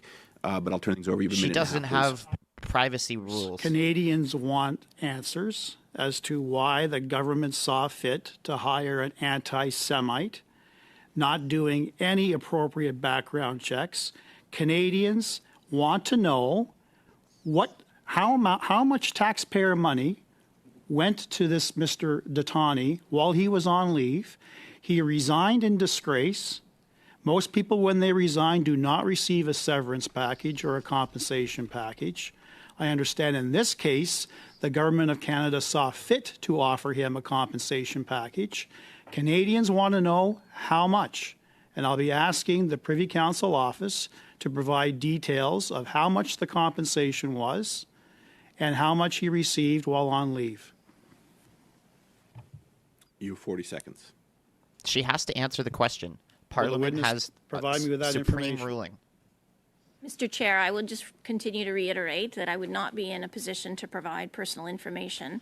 I would say to the question on leave that that was what was in the public domain, that the individual in question was on leave, that would have been approved by the organization itself. And that is really the utmost that I could offer, Mr. Chair. No. Briefly, Mr. Brock, keyword brief, please. Yeah, and I will iterate the supremacy of Parliament and the supremacy of this committee, which trumps and outweighs any privacy concerns that you are articulating, and we will be pushing for those figures. Point of order, Chair. Thank you, Mr. Brock. Khalid, shut up. Ms. Khalid. Here comes a fruitless point of order. That's probably not a point of order. Will. This is with respect to your obligations as a chair. The Green Book cites the obligation of a witness to answer all questions put by the committee must be balanced against the role that public servants play in providing confidential advice to their ministers. The role of the public servant has traditionally been viewed in relation to the implementation and administration of government policy rather than determination of what that policy should be. So I think, Chair, that this, as I have said before, this line of questioning is absolutely against what the convention is within committee practice. Thank you, Ms. Khalid. I have another point of order from She's Mr. finally Perkins. read the Green Book. Sorry, Mr. Chair, it's on the same point of order. No, I realize that, yes. Okay. Yeah, I figured that, yeah. She's citing the Green Book. Members will know that the law clerk of the House of Commons recently wrote to the Speaker with regard to the production of documents order of the House, with regard to the House's demand that the law clerk be provided with all documents with regard to SDTC, and for that law clerk to then transfer that to the RCMP. In that letter, the law clerk makes it very clear that the supremacy of Parliament on document production is clear, that no law of Parliament, including the Privacy and Access to Information Act, can override a demand of the House or a committee for the production of documents, not the Privacy Act and not the Access to Information Act as PCO instructed in the case of the House. That obviously will be the subject of debate when the House comes back, but I would point out that the government members are incorrect when they cite the references they do and ignore the fact that the supremacy of Parliament over the acts Parliament passes exists. And I can show you the law clerk's letter if you haven't read it, just so that you're familiar with it. Thank you. Well, why don't I make this easy? I will hear another point of order. As chair, you've actually made this easy for me. You're both, in fact, right. Ms. Khalid, officials are not to be put in a position where public servants, that is, witnesses, where they would violate that requirement. And the committee here has asked some questions, but I have not compelled the witness to answer because I do understand that she is under a privacy obligation. Now, we can ask for that information as a committee at a certain time should we decide to do that. Mr. Perkins, you are also correct that this committee in Parliament does have broad powers to call for documents should it choose to do so. So, Point of order, Chair? Yes, Miss. I'd just like to point out that it is under Chapter 20 under committee proceedings. Great. And again, I am. That's not a point of order. Not here asking the witnesses to violate that, Mr. Khalid, Ms. Khalid. I am well versed in that and understand the obligations they're under to protect information. Having said that, the committee can, at a certain time, seek that information should it choose to do so. Next witness is Mr. Weiler. You have the floor for 5 minutes, please. John, you should have forced the answer. Thank you, Chair. And I'd like to get back to the subject matter of the meeting today. It seems to me that the crux of the issue that we're talking about today is that Ms. Verchuren decided to follow her own legal advice rather than turn to the Ethics Commissioner's office. What are the consequences for appointees who do not follow the rules under the Act? Mr. Chair, thank you for the question. I think that we've seen the results of that. The commissioner has investigated and found that she was in contravention of the Act. I would say in an extreme set of circumstances, if someone is found in contravention, it would be a breach in our view of the terms and conditions of employment, which could lead to action on the part of the GIC in the extreme termination of the appointee. So, of course, Ms. Verchuren has resigned from her position. Do you believe that there should be further consequences, or does this abide by the rules of the under the Act? Mr. Chair, to the honourable member's question, she has resigned from the position, which I think is the ultimate separation from the Governor and Council, which I think is kind of the extent of the action I think that would be taken on her part. Thank you. Is it the responsibility of the appointee to abide by the rules under the Act, or do you believe that the Ethics Commissioner's Office could have done more to ensure that Ms. Verchuren abided by the Act? As I mentioned, it's quite clear in the context of the legislation and in terms of the advice that we provide, the obligation is on the individual appointee to understand and to abide by the Conflict of Interest Act.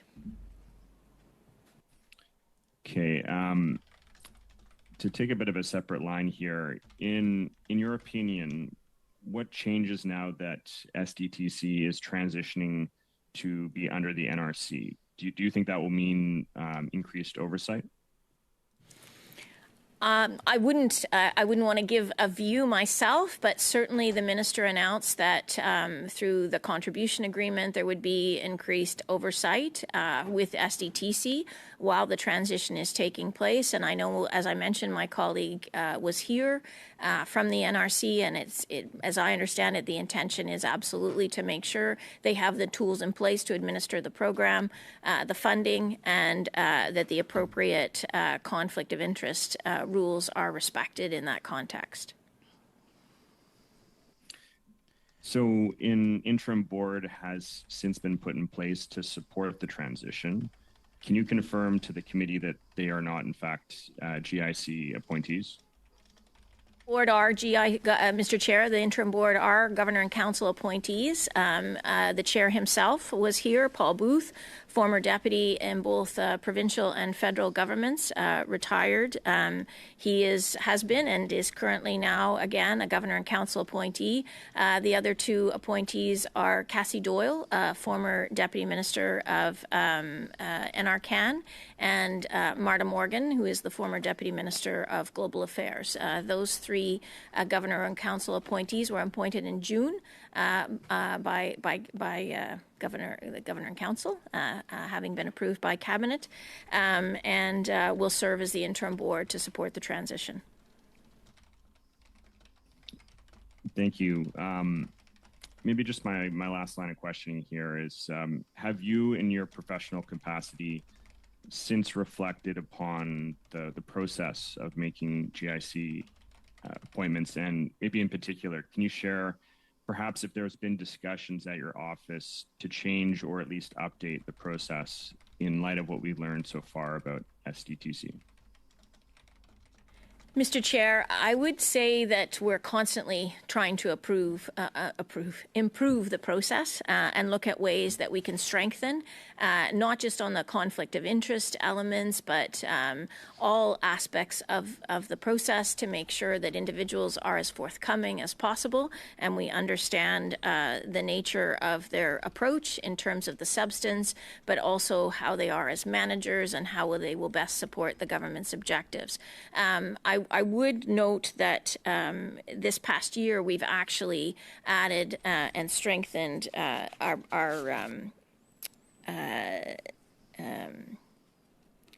our forms, if you will, where we have a number of additional questions on our declaration form. That's been instituted since January of this past year, and one of them specifically asks about conflict of interest. So certainly I wouldn't attribute it entirely to this, but it definitely will give us pause to think about other things that we could be doing to emphasize for individuals when they've applied the importance of not just understanding at appointment, but throughout the life of their appointment, their obligations under the Act. Thank you very much. That is the time. Encore une fois, c'est Madame Sinclair Ding. Once again, Ms. Sinclair Degagné, you have 2.5 minutes. I wasn't able to end my line of questioning last time, so I will do it now. Madam, you seem to have a rather minimalist vision of the role of the Privy Council.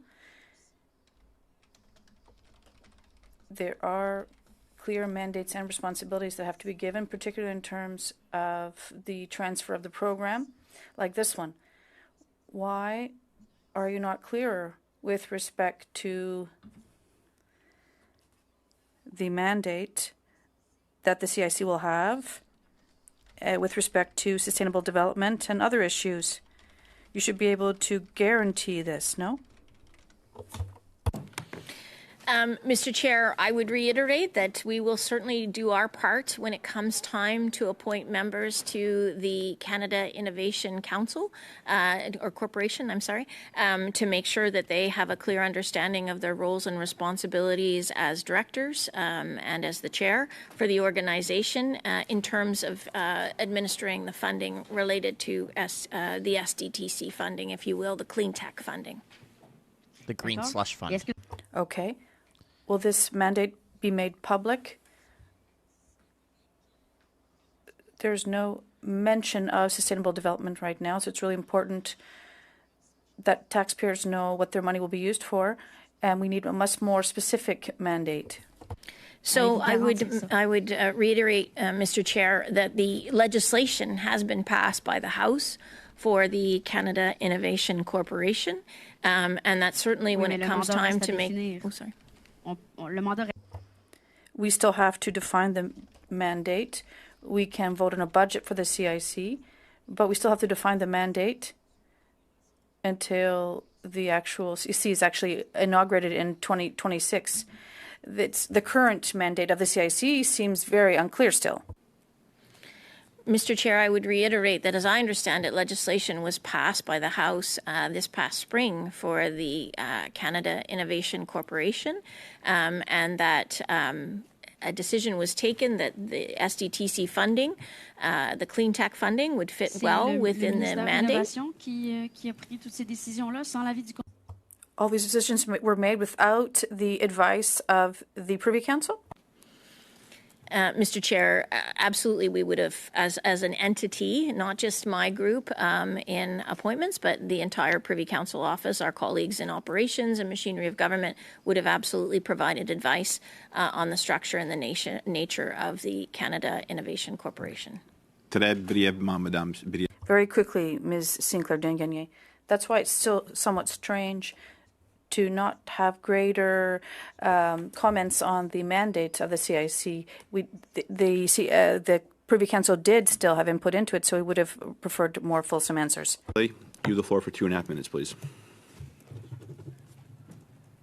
Thank you very much, Mr. Chair, and thanks again to the witnesses for being present in our study in relation to SDTC today. We heard a lot of testimony in relation to the mechanisms that resulted largely in a very severe instance of continued conflict of interest by Ms. Verschuren and the ways that it was allowed to continue. And I think the Ethics Commissioner did a good job in pointing out the very large discrepancies between what he had witnessed in terms of the lack of ability to maybe understand the rules and requirements under the legislation and, in fact, what had happened.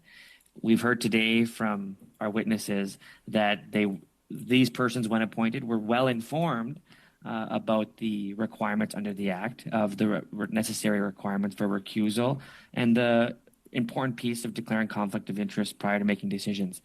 So we're still left with a really large question as to why Ms. Verchuren did it. It's, to me, my perspective, that's largely either self-interest or ignorance.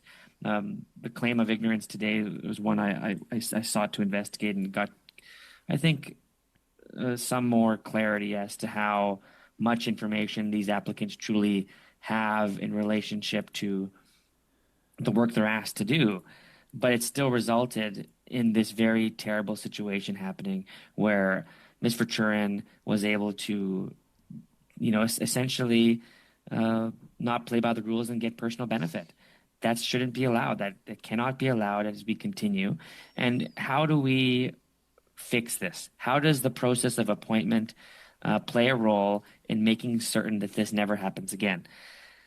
That's a question I think, Ms. Clément, I'd ask you to answer in terms of what you can do better, what can the department do better, or what can the Privy Council do better to avoid these conflicts of interest after appointment. I think your prior comments in relationship to opportunities to further review their conflicts may be part of that process, and I would encourage that. I think any way that we can encourage more check-ins on conflict reviews, the better in this case, because we're dealing with hundreds of millions, if not billions of dollars of taxpayer money.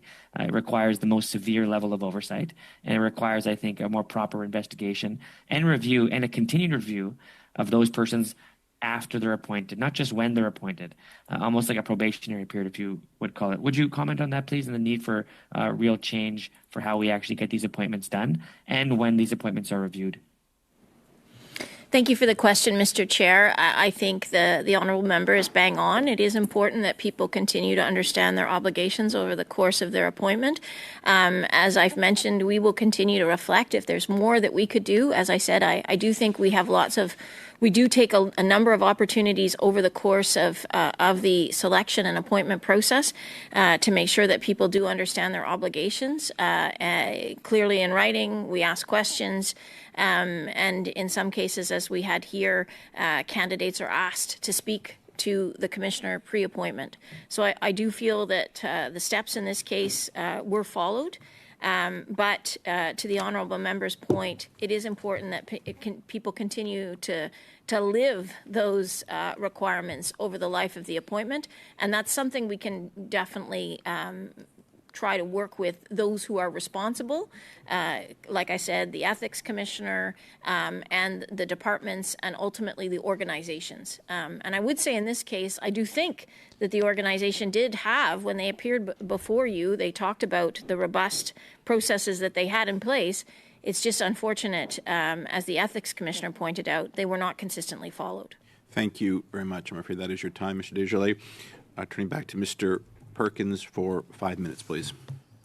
Thank you, Mr. Chair, and thank you, witnesses. And I understand PCO is sort of the cog in the wheel of this whole machine of a massive amount of government appointments to make things work. So I appreciate what you're saying, but it's really important we understand it. And I appreciate what MP Desjardins said. This is what we want to avoid in the future. And one of the things that it just strikes me as a person who has served both on Crown and private boards, the best way to avoid what has happened in SDTC's case is not to appoint people with conflicts of interest. That's the starting point. Doesn't guarantee that in the future they won't abuse it, but appointing people with conflicts of interest seems to be at the root of this problem because they seem to have a different ethical view of what their roles are and how to take advantage of the public purse than those who do not. That's obviously a statement, but I'd like to explore this a little more because when Minister Baines appeared before committee, this is what he said, and I think it meshes with the process you've outlined. He said, after receiving applications for an appointment, a selection panel that includes the Privy Council Office and the PMO with supports across the government is struck. These panels conduct interviews and present ministers with a short list of candidates. We've talked a little bit about that, about how many were on that list. As part of the process, ministers would speak to the prospective applicants before formally recommending for an appointment. Finally, the minister makes a recommendation to the GIC, so the GIC can pass it. And for those watching, GIC is the process goes from the minister to the cabinet for final approval, the governor and council. So he's got that right, correct? That's correct, Chair. So ultimately the Minister Baines in this case, made a recommendation knowing fully well of the conflict of interest of the chair and recommended it to Cabinet, and I'm assuming that was disclosed to Cabinet, and the Cabinet approved the idea that we should appoint a chair with a conflict of interest, and that's how Ms. Visharian ended up in the job. That's correct, right? I would say yes, Mr. Chair, that is correct. I would add one caveat that would be our responsibility at the Privy Council Office to ensure that anyone who goes forward for appointment has been has cleared all of the requirements for the position, which would be a check on our part to make sure that they align with the legislative framework and that they have cleared a background and a security check before appointment. So this is why we're spending so much time on the process of the committee itself, trying to understand, did anyone on that committee, without naming names, did anyone on that committee suggest that we shouldn't appoint somebody with this kind of conflict of interest that was doing business with the Green Slush Fund? Mr. Chair, I don't have records of anyone making that degree of comment. I would say, though, that we do have in our records that would have been provided to the law clerk as part of the motion that conflicts of interest were identified from some candidates. And it is a matter of public record from the Ethics Commissioner that we would have, the Privy Council Office would have advised Ms. Verschuren, given that she identified potential conflicts, to have a discussion with the Ethics Commissioner before her appointment could be considered. And as the Commissioner has noted, that was done with the office. So since we've spent so much time on this issue, and there seems to be a lot of vagueness around how many people were recommended, what the process was with the minister, and whether or not there was objection, would you be willing to table with this committee the minutes from those meetings with regard to this appointment with this committee, as well as the letter signed by PCO to the minister with the names he is to go and vet? So, Mr. Chair, I would signal that we have already provided all of the relevant documents in question to the House as part of the motion. And I would clarify from the previous question from Honourable Member Brock that my colleagues have provided me with the information that the process for the chair yielded a total of 6 recommended candidates. Okay, thank you. I thank you for was that. Provided to the House, but not to this committee. So I'd like to move a motion, if I could, Mr. Chair. Go ahead. That the committee order the production of the following documents. A, the advice letter to the then Minister of Innovation, Science and Industry regarding the 2019 appointment of the SDTC chair, as referenced by the witnesses today. B, the minutes of all meetings of the selection committee that considered the appointment.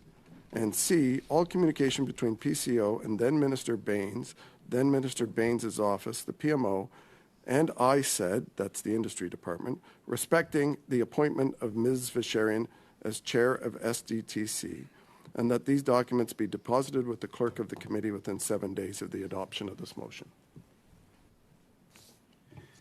Thank you, Mr. Perkins. I'm going to speak to this in a second. Could you, any chance you have that? Yeah, we have it translated. Would you send it to the clerk then right away? Yes.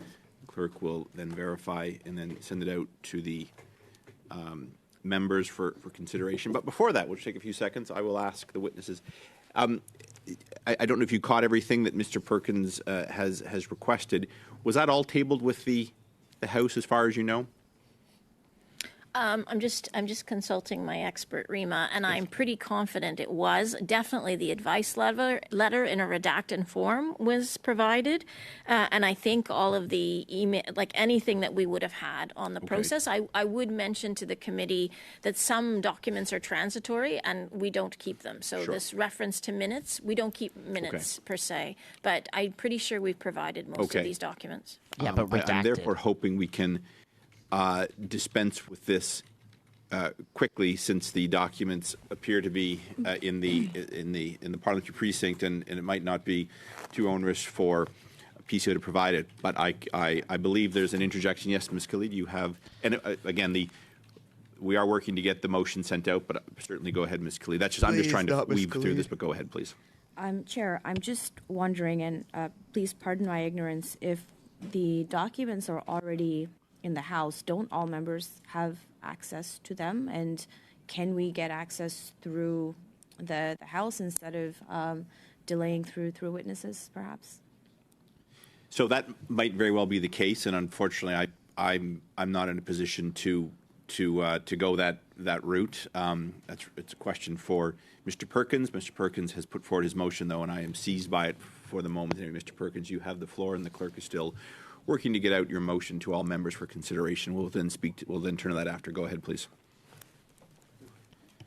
I think it's an excellent question. What I've seen to date so far on the letter to the law clerk that the law clerk has sent out is the cover letters from the various organizations, but not the detail has been circulated about what's on any of the documents. So, but I agree that if they're already provided, then it should be no difficulty to provide directly to this committee without thinking that that's some sort of duplication.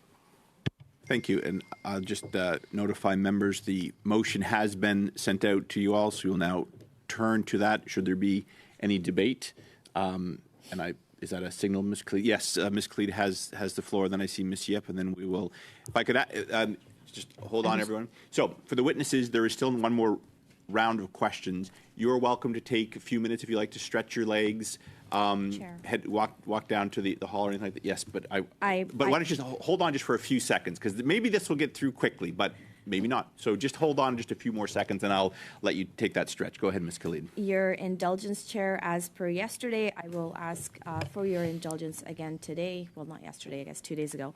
That you let us finish our round of questions before going into debate on this motion. And, I don't want to keep our... That's not how it works. That's not how it works. As soon as a motion's... No. Could I have a gentleman's agreement that you will not be calling to suspend the meeting during your 5 minutes? I ain't suspending unless you need to go to the bathroom. No. What I meant, sorry, adjourn the meeting. Oh, no, absolutely okay, not. very good. So we have an agreement then. I'm just going to seek. I'm going to just seek consent. I need to seek consent. Is there an agreement to have Ms. Khalid's 5 minutes of questioning to the witnesses, at which point the witnesses will be excused, and then we'll turn back to Mr. Perkins' motion? Is there agreement? Yes. I see no opposition, so Ms. Khalid, you have the floor for 5 minutes, please. And then after that, you'll be excused. So over to you, please. Don't give her any time, Thank you very much, Chair. Nobody wants really to hear appreciate her talk. that in many instances we can work in a collaborative fashion to make sure that we're able to get to the bottom of where we need to get to. Ms. McClelmont, can I just confirm one thing for you? I know that members of the opposition have said this multiple times, referring to the PCO as PMO. Are they the same entity? Mr. Chair, to clarify, as I mentioned, the Privy Council Office is the bureaucratic arm that supports the Prime Minister as his department, and the Prime Minister's office is his direct political ministerial staff that support him directly. So no, we are separate and distinct. It is not a dissimilar kind of construct to a minister's office in supporting a department, if that helps. Thank you very much. I just wanted to clarify that for the record. Now, I know we've had a lot of conversations today about what it means with conflict of interest in our public institutions, within the roles that people of influence hold in terms of how they conduct business, and that public perception of what our democracy and what the value of those public institutions is. So, as the same token as we've heard of Ms. Visheras, like, for example, the leader of the opposition, when he invested in Bitcoin and then used his position for it to become a more powerful currency or a greater value, it's something that sounds like a conflict of interest. Or at the very least, an attempt to influence the market for his own personal gain. Now, using that as an example and using the case before us with SDTC as an example, do you think that the conflict of interest rules are too tight, or are they too broad? Do we need to go into what it means, what a conflict of interest is in this day and age? Thank you for the question, Mr. Chair. I guess I would answer that by saying that we have over 2,000 Governor and Council appointees who live and abide by these rules every single day. And it, as far as I can tell, it functions well generally. And I think that I think we've struck quite a good balance in the current climate of having rules that protects taxpayers. And still being able to attract some of the best and brightest in the country to serve the country in full-time and part-time roles across government institutions. Thank you for that. And I just want to dig a little bit deeper on this. You had before, as we were talking earlier, with respect to that public interest and for engaging and attracting good talent of public service to come and do the hard work that Canadians expect them to. How does that continued diminishing of public institutions and trust in public institutions through various roles of social media or the line of questionings that the opposition goes into, how does that diminish the role that organizations like this play in not only building public trust but also in doing the important work that these organizations are tasked to do? Thank you for the question, Mr. Chair. I would say that it's tough. People, we know firsthand, anecdotally, that some people who would be perfect for roles are dissuaded because they are concerned about the public profile, and it can be a challenge. It can cast a pall, as I said from the outset. That said, though. I think that we also have tens of thousands of people who've applied through our portal who want to serve, who do a good job of serving. And I think, like I said, if it's one thing that could happen today from this conversation, that we get more people applying, I would feel that that's a success. Thank you very much. And again, I really appreciate your service to our country. And thank you for being here today and for having this conversation with us. Thank you very much. Thank you for coming in this morning. I do appreciate your willingness to appear before the committee and answering the questions as best you could. If there's any outstanding information that's to be provided, if you could do so through the clerk, and I appreciate the answer you provided to Mr. Brock with respect to the number of individuals that were considered at 6. You're both excused, and we're now going to turn to the matter at hand. Mr. Perkins, you have the floor for your Chair. Chair, could we just suspend? Let me just hear a few rounds. I just want to see where Okay. I just want to hear a few comments. Unless Mr. Perkins, would you like to? Let's have a personal break. All right. It's only 5 minutes because we still have committee business, and I don't know how long this is going to take. So 5 minutes, and we're back here. Okay, so while they're on break for 5 minutes, we're going to go and watch MP Brock's first testimony. And also, just to let you know here, the committee is on for another, 2 hours.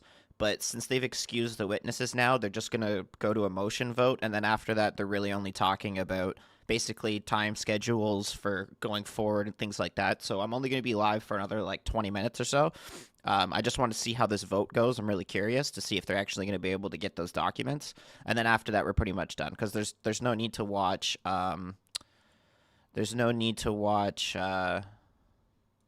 Sorry, I'm trying to find MP Brock here. There's no need to watch them talk about setting times and dates for future that committees. They will respect those obligations. I would say in this case, that as I've said several times here. Thank you. Up next, okay, so here's MP Brock's first. For 5 minutes, please. Thank you, Chair, and thank you for the witnesses for your attendance today. I'll largely be addressing my questions to you, Ms. McClymont.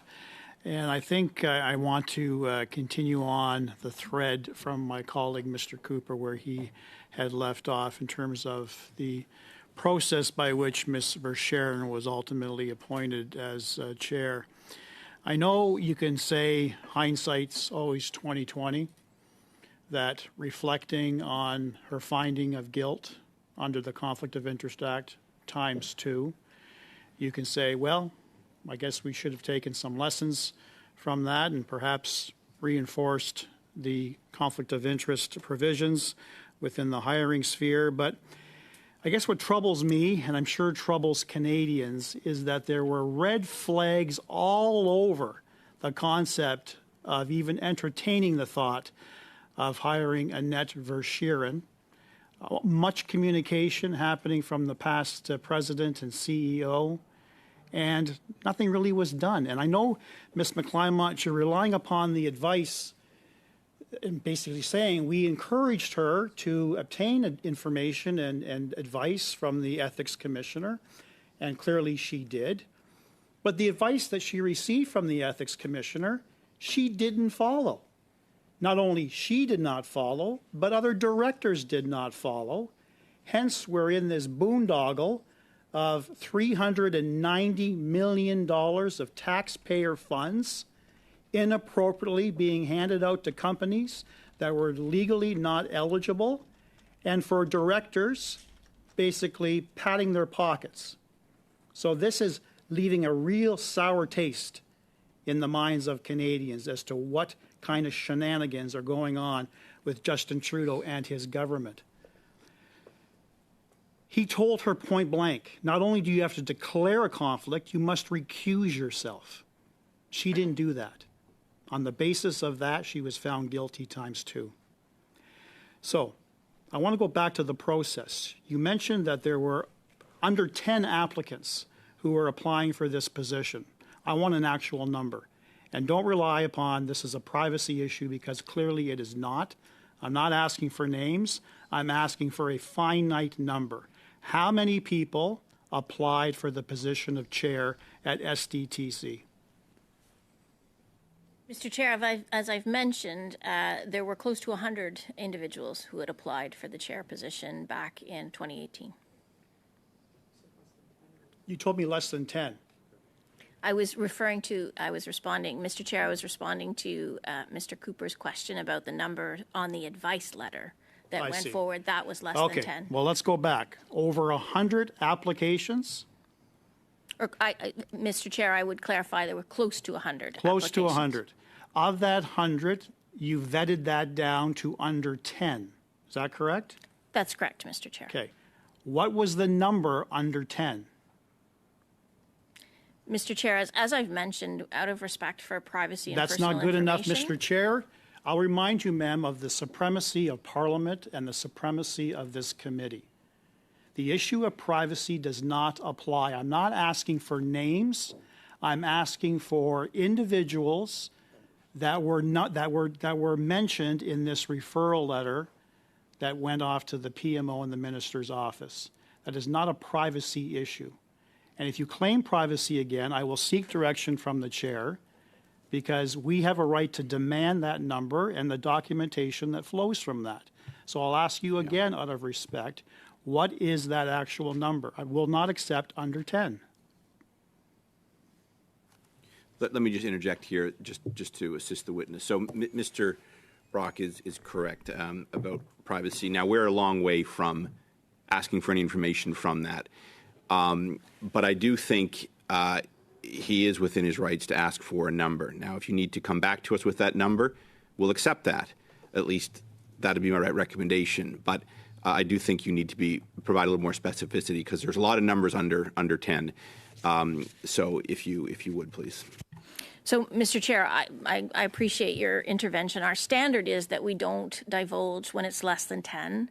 But I appreciate your offer to assess that and come back to the committee. So we will do that. We will check with our council and see if we're able to provide the number of names that were provided in the chair advice letter. That answer is unsatisfactory to me.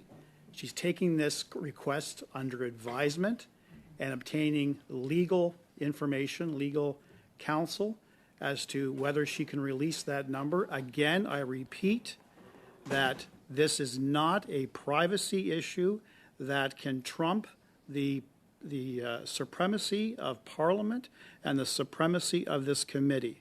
I will be asking this witness again to provide that information to this committee, an actual number of individuals that made it on the referral list. Yeah, will function here at the direction of the committee now. It is my view that if you have that number, you should provide it to this committee. There is no, from this committee's point of view, there is no legal obligation for us to wait for a response. Out of courtesy, if you don't have that, that'd be one thing, but that's not the answer you gave. It is also unusual for PCO to appear before a parliamentary committee like this. These are unusual circumstances because of this board. I would urge you to provide Mr. Brock with that answer. It does not violate any privacy considerations that you might be under that we are not under. And again, doing so, I think, would be forthcoming to this committee, which I think you should be. It would also steer us away from the committee taking additional steps to require you to provide that information. So I would urge you to provide the number to Mr. Brock, please. I'm not, to be completely honest, I'm not sure if I have the exact number with me. So I would like to, if, Mr. Chair, if it is possible, if I could just verify and we could get back to the committee with the number, if that's okay. Is that just for clarity? Is that something you can verify in the next hour, or are you seeking? Okay, that'd be helpful. Thank you. So we'll look for that and we'll deal with this before noon, Mr. Brock. Mr. Brock, I'm afraid your time is now up. So you'll have another opportunity. Okay, let's check to see if they're back live. Yep, they are. Floor, please. Back. Over to you. Perfect timing. Khalid would be here because I know my words will sway her. But in the absence of that, the purpose of this motion is obviously we've had new information, but also a lot of fog around that new information about how it came to be that an individual with a declared conflict of about $12 million of business with SDTC, the Green Slush Fund, had gone through the appointments process with a great deal of speed and acceptance and ultimately been approved, and then ended up, based on the information provided by the Auditor General subsequent to a report, ended up with stated conflicts with about $35 million of projects handed out to companies that the chair had a conflict of interest with. And that 9 directors had a conflict of interest. 82% of all the projects the Auditor General sampled, the directors had a conflict of interest. To me, that's not representative of the green technology business. That's representative of a culture of entitlement and a culture of conflict. In fact, one director, Guillaumet, got enthusiastic about it and ended up having tens of millions of dollars of projects that he had a conflict in, brought forth back and approved by the fund, which he was a member of as a board member, as a government appointee, and admitted in the industry committee that he actually stayed in the room and voted for one of the projects himself, which was $4 million to a company he had financial interest in. Shameful. And this process of how these continued appointments of people, as MP Cooper said, it appeared that one of the qualifications, it's all I can see, one of the qualifications required to be appointed to this board is that you have a conflict. Not that you don't, but that you do. And so we need to see the sausage making behind this decision. Minister Bain said, and when he appeared, I'm responsible for appointments, but when the appointments came around and the performance of the appointments came around, he pointed at PCO 9 times in his testimony as being the people who crafted up the list, not him, although he did admit that he called some of them. Now, we've heard some interesting information today that it appears that the letter that was signed by PCO that went to Minister Baines contains 6 names.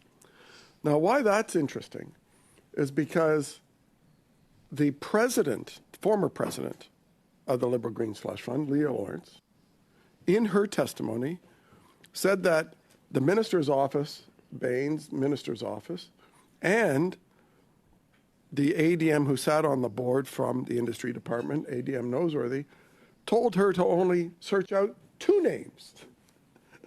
So we have this testimony that says the minister has the ability to pick off that list, to vet them, tells the president to only go after 2 of now the 6 that we know were presented.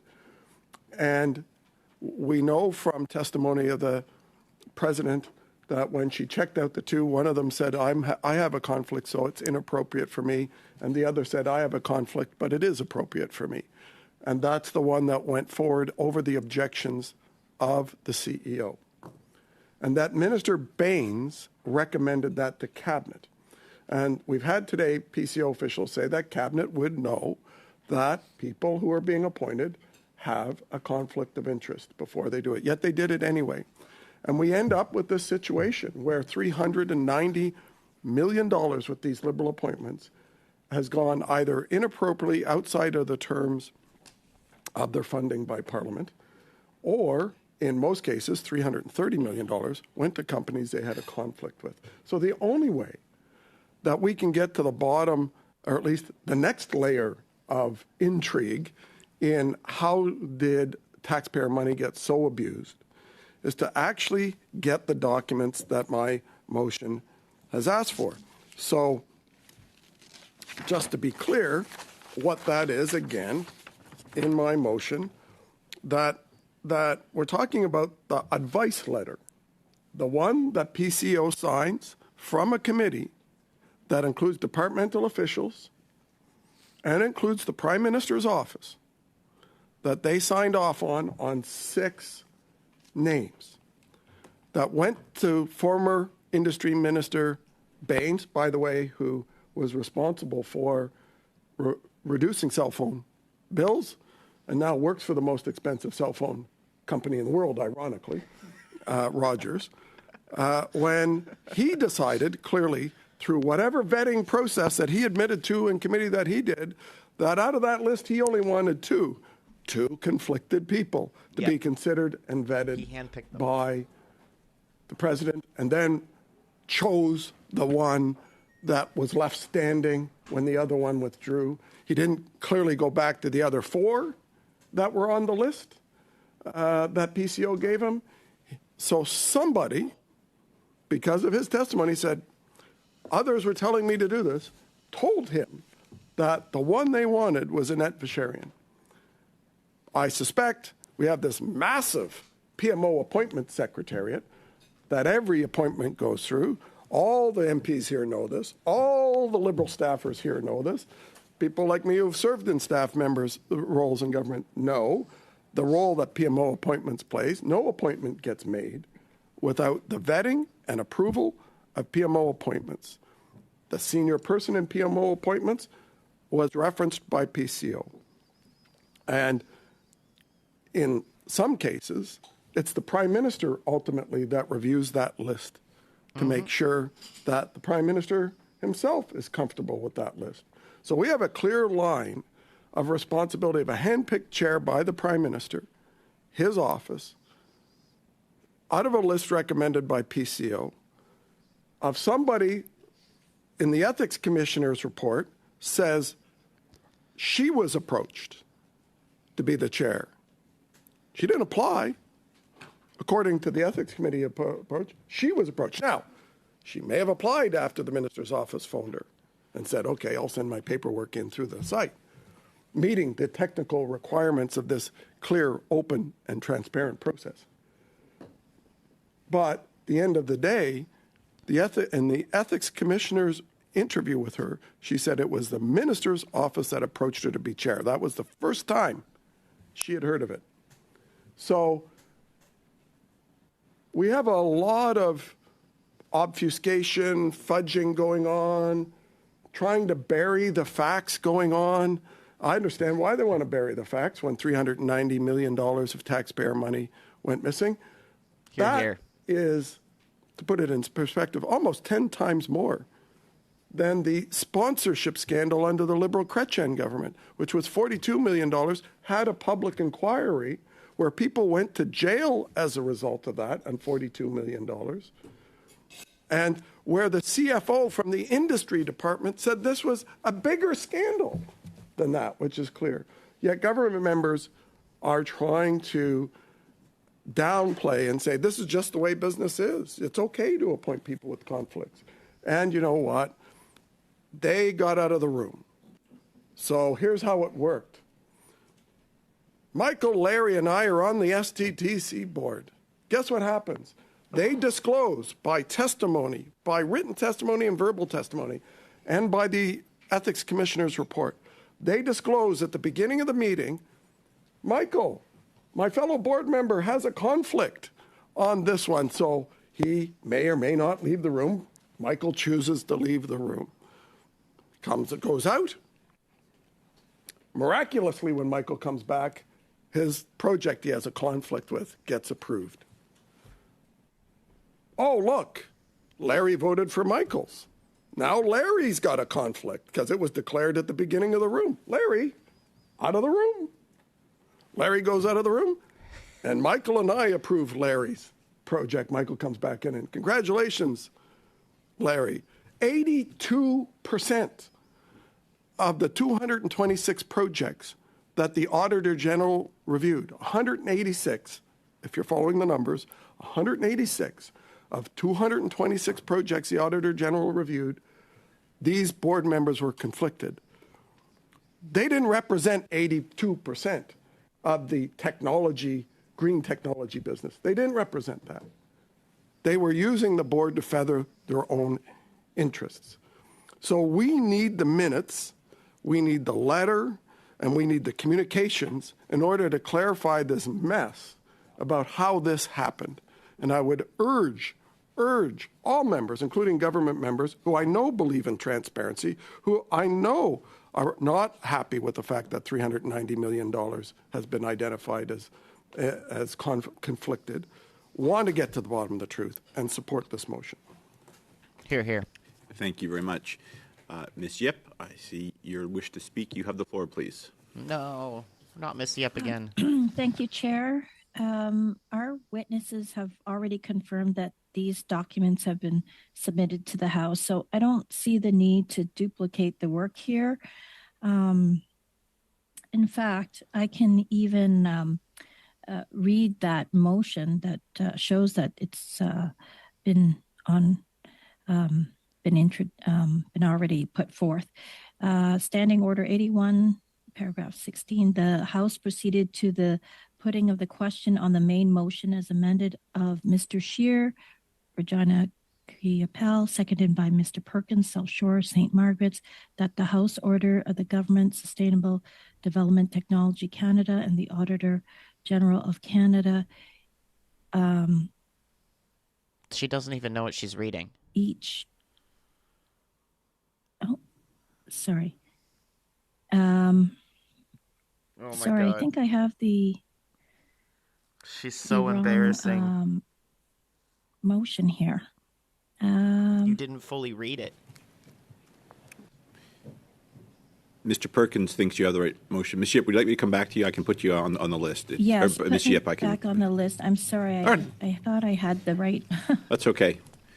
I'll go to Mr. Cooper, and then it's your colleague, Ms. Khalid's spot, and she might want to yield to you. If not, you'll come after her. Is that okay, Ms. Yip? Okay. All right. Yeah, Mr. that's Cooper, fine. you have Sorry. the floor. Yeah, no problem. Mr. Cooper, you have the floor. Yeah. Well, thank you very much, Mr. Chair, and I want to speak in strong support of this motion that is imperative towards getting to the bottom of how it is that Annette Verscheren was appointed chair of SDTC, notwithstanding the fact that her companies had received $20 million in funding, putting her in multiple conflicts of interest, how it is that the decision was made by these Liberals to appoint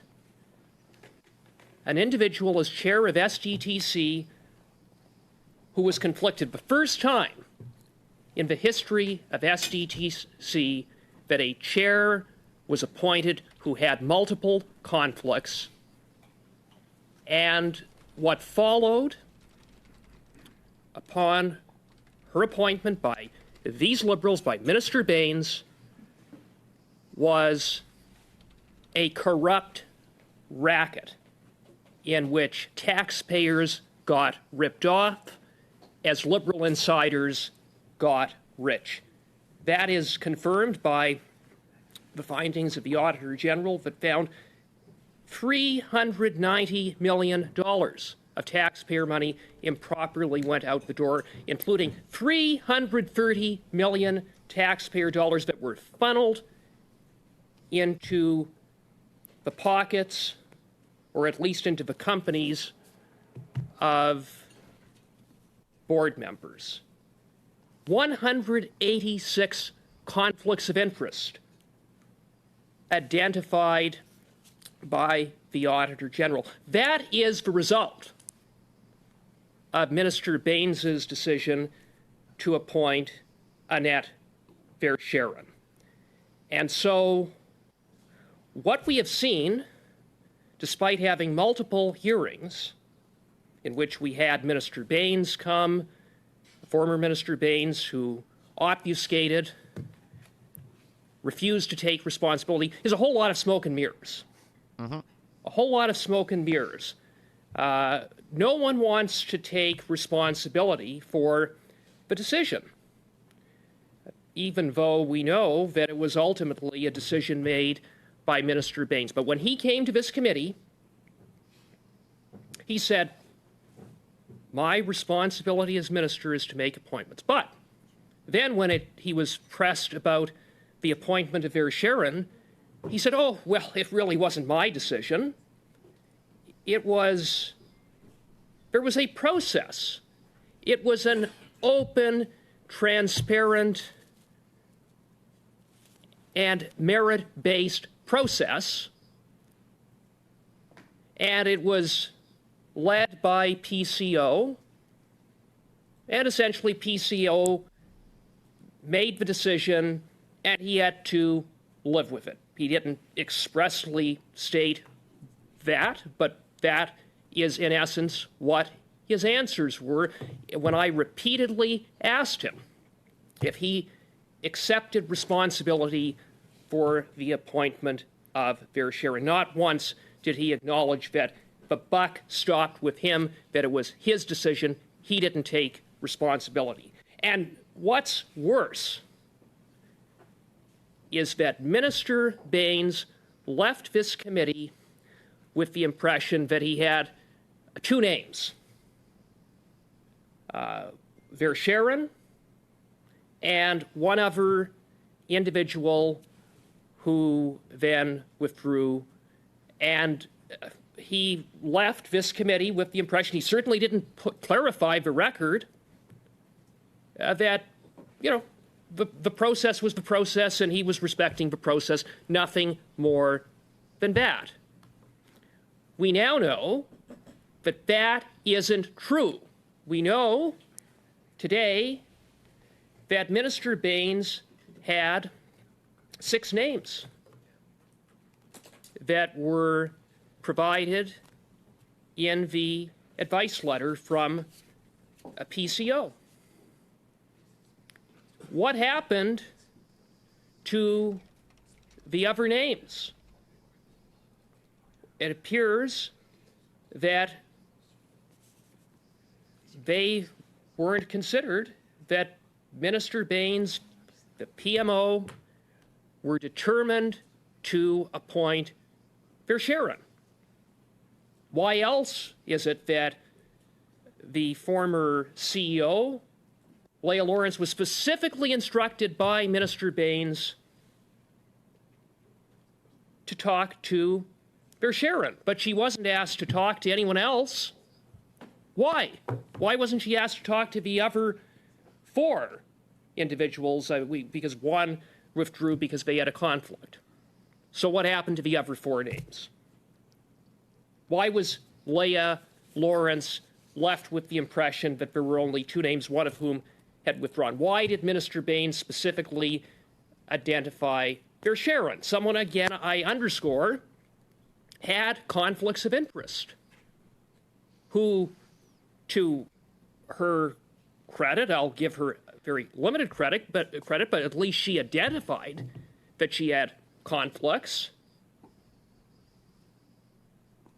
But the minister evidently didn't give a damn about those conflicts.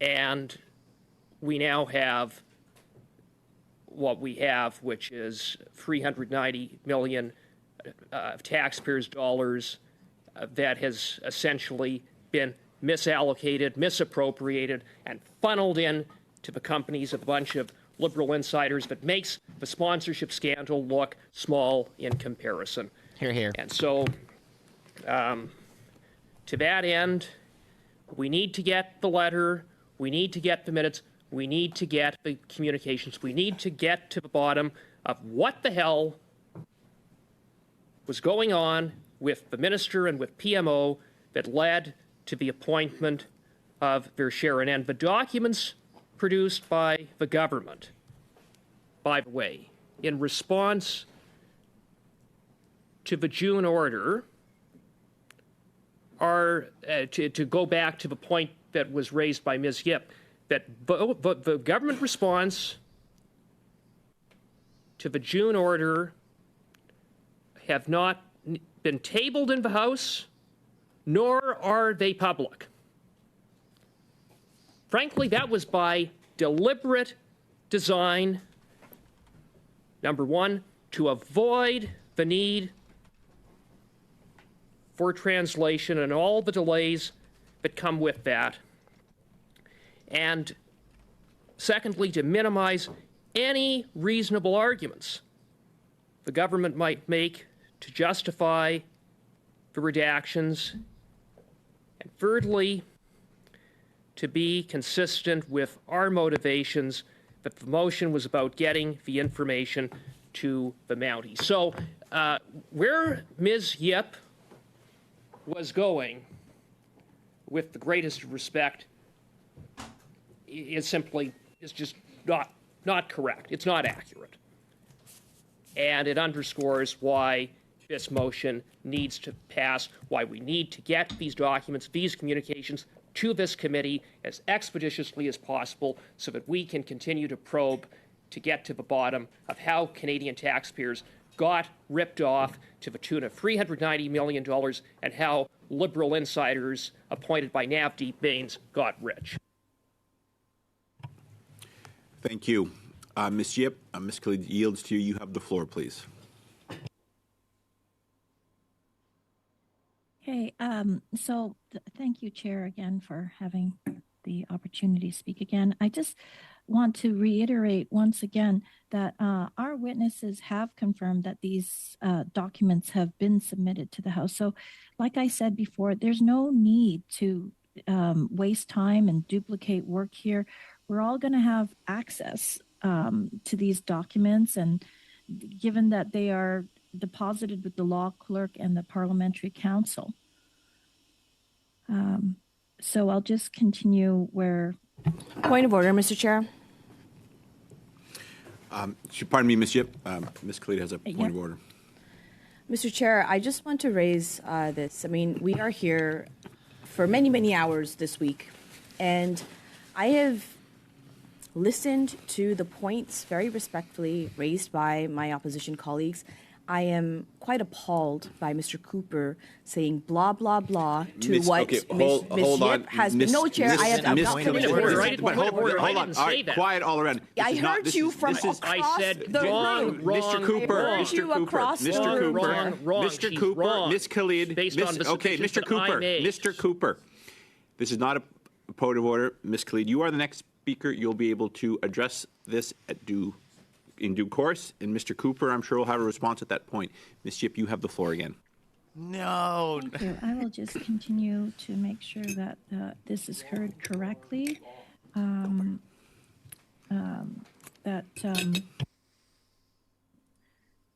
the files, documents, briefing notes, memorandum, emails, or any other correspondence exchanged among government officials regarding SDTC contribution and funding agreements to which SDTC is a party, records detailing financial information of companies in which past or present directors or officials of SDTC had ownership, management, or other financial interests. STDC conflict of interest declaration, minutes of SDTC's board of directors and project review committee, all briefing notes, memos, emails, or any other correspondence exchanged between SDTC directors, SDTC management, and in the case of the Auditor General of Canada, any other document that described in paragraphs A to F, upon which he replied in preparing her report 6 SDTC, which was laid upon the table on Tuesday, June 4, 2024, provided that H, the law clerk and parliamentary council shall promptly therefore notify the speaker whether each entity produced documents as ordered, and the speaker in turn shall forthwith inform the House of the notice of the law clerk and parliamentary council. But if the House stands adjourned, the speaker shall by notice upon the table pursuant to Standing Order 32.1, and I, the law clerk and parliamentary council, shall have provide forthwith with any documents received by him pursuant to this order. To the Royal Canadian Mounted Police. And I just feel that we have wasted enough time, and we should You're wasting time right move now. on and not duplicate the work. Thank you. Thank you. Ms. Khalid, you have the floor, please. Thank you very much, Chair. And as I was saying earlier, you know, we have spent a significant amount of time in going over, reviewing with a fine-tooth comb, as we should, as is the role of the Public Accounts Committee, to review and ensure that the taxpayer dollars are spent effectively, that there is effective oversight. And we do that by reviewing the reports of the Auditor General. We review that by having the Auditor General here before us in committee to ask questions on her recommendations. We do that by raising awareness of any issues and challenges, any discrepancies in process. And SDTC has been one of those files. And you know, like I 100% agree with what Mr. Perkins has said with respect to every single member on this committee, regardless of which side of the aisle we sit on, cares about how public dollars are spent, cares about the oversight, the responsibility of our committee, and how we conduct ourselves. Every single member in this committee has a viewpoint, has an angle in which we perceive what is going on here with our own lived realities, with the realities of what is going on in our constituencies. So where, you know, and I just want to get this off of my chest before I go into the specificities of the motion before us. Things do get heated, of course, but I want to remind members that we're all on the same committee here. We all have the same objectives here with respect to what we're trying to achieve. That doesn't mean that we should be disrespecting members on this committee. That does not mean we should be disrespecting the witnesses that come before us.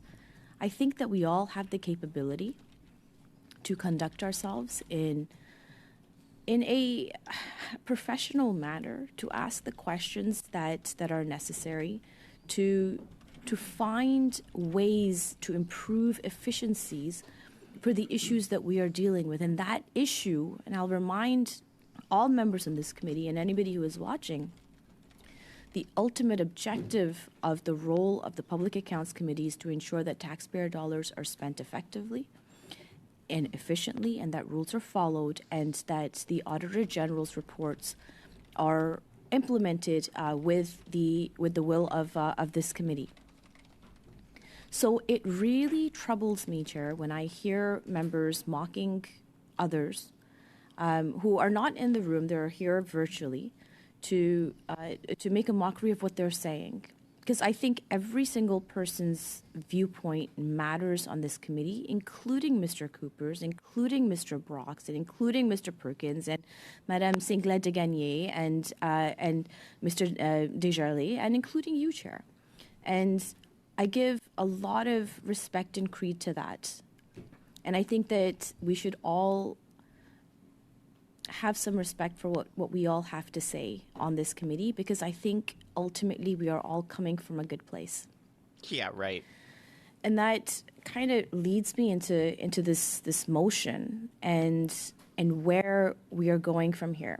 Now, we heard from witnesses many times that the issues that are addressed in this motion, or the production or the documents that are requested, have already been tabled in the House. So I'm not sure why we need to duplicate the work of what has already been done, unless we're looking for clicks, unless we're trying to. I honest to God can't even begin to fathom why we would want to duplicate the work that all parliamentarians, that the House of Commons has already conducted. You can't fathom a lot of stuff. So it's interesting where we're going from here. I would have preferred to go on to committee business and discuss a very important motion that has been presented by Mr. Perkins, but I think perhaps I can make a small amendment that would improve efficiency in how we're conducting ourselves as a committee with respect to the production of documents and with this motion. So if I may, Chair, I would put forward an amendment to strike B, the minutes of all meetings of the selection committee that considered that appointment. And the reason is, as we heard from the PCO officials themselves, is that these meeting minutes don't exist. I mean, it's odd that we'd request something that officials just indicated that doesn't exist. And, I think the PCO officials were on the record saying that. Unfortunately, it's pretty clear that the CPC conservatives, they drafted this amendment well in advance, and that the witness testimony was a prelude to this motion, rather than actually listening to what the witnesses have had to say and taking that and owning it and learning from it and moving beyond it. So I would really appreciate that we appreciate and acknowledge that a lot of these documents that have been stated in this motion have already been deposited with the law clerk. So that is my amendment, Chair. I would like to strike B from the meeting minutes of strike B, which states that the minutes of all meetings of the selection committee that considered that appointment.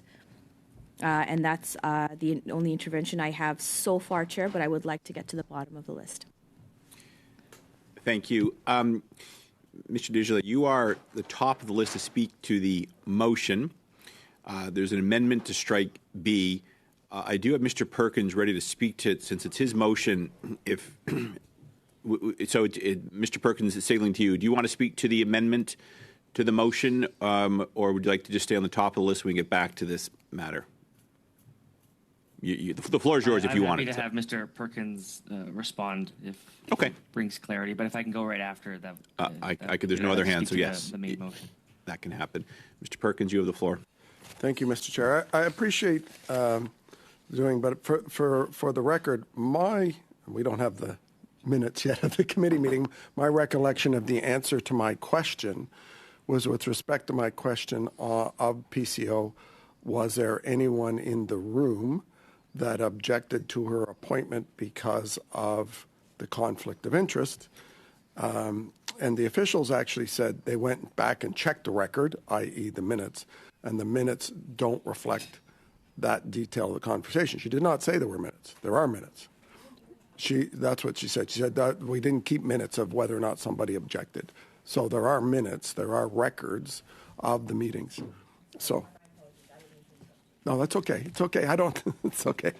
So my only response is I think part of the understanding of the process is to understand what the minutes reflect in the decision-making process and discussion that happened around the replacement of Jim Balsillie as the chair with a new chair on fairly short notice, and that we've had a lot, as I said earlier, a lot of conversation around, was it 10? Was it less than 10? Was it 6? Was it 2?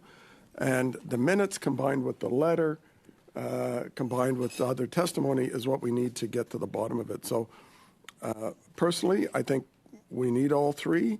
And with regard to the tabling in the House, as MP Cooper said, again, just for the record, those documents have not been tabled with the House. They're in the process. Many of them have been redacted, contrary to the House order, so there will be issues about that when the House comes back.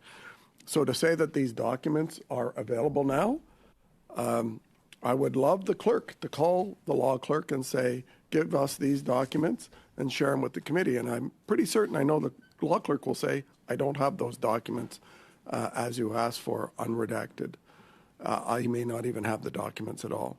Because I do know in the response from SDTC, they're still in the process of providing the law clerk with documents. They have not provided the clerk with all of the documents. And PCO gave guidance to redact, contrary to the House order. So I suspect PCO has redacted their own documents that they've given to the House, which won't tell us what it is that we're looking for. These are unredacted documents that we're looking for here to ensure that we understand where the truth lies in this sordid tale. Thank you. I have Mr. Desjardins, and then after that, Ms. Khalid. Mr. Desjardins, you have the floor. Why Miss Khalid again? Thank you very much, Mr. Chair, and I want to just thank my colleagues for this discussion. Mr. Perkins, thanks for your clarification. That was part of my questioning as well as in response to the motion. I do know that we just heard from one of the witnesses that some of these documents were made available, but your explanation here explains that there are still some outstanding questions, and I think it is incumbent on our committee to try to answer as many questions that members possibly have. And should any of the members' questions be answered, including mine, by way of this production of documents, I'm happy to support it. I think to the argument of Ms. Khalid regarding the striking or amendment of B, if in fact there are no documents to produce within the motion as originally stated, there will be no documents to review. If, however, we sustain B, keep B in there, and there are one or two documents to reveal the facts related to Mr. Perkins' question as to who was in the room and whether or not they left, etc., those kinds of details, I think they're important. And so for those purposes, I do agree with their original motion unamended, and I think it serves both points, including the points made by way of the amendment presented by Ms. Khalid. So I really do think that we should, if we can, get to a vote on this. I think it's a regular vote. I hope it's uncontroversial in the sense that at the very basic level and foundation of all of our work, our job is to make sure that we have all evidence that we can possibly achieve for the purpose of our study. And Mr. Perkins' motion serves that end. And to that I agree. And so I'm happy to go to a vote if, Chair, you see that as important at this time. Thank you, Mr. Desjardins. Before that, we have Ms. Khalid has the floor. Thank you very much, Chair. And I do want to just correct the record. The PCO officials said that the minutes were transitory records and wouldn't exist at this point, so that's why they haven't been provided to the House.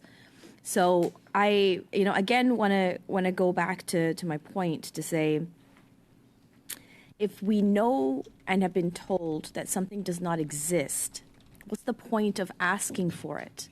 Are we trying to make a political statement, or are we trying to fix an issue that we have identified here? And what would be the purpose of getting these records?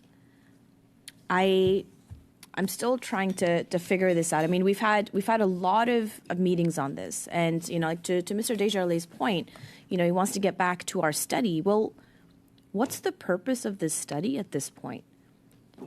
We have brought in so many broad-ranging issues into this, where I think not just myself, but a lot of members on this committee have kind of lost focus as to why we're doing what we're doing here.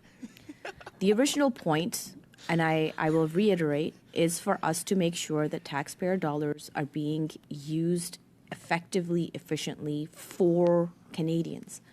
And if that's not happening, how do we make sure that that happens?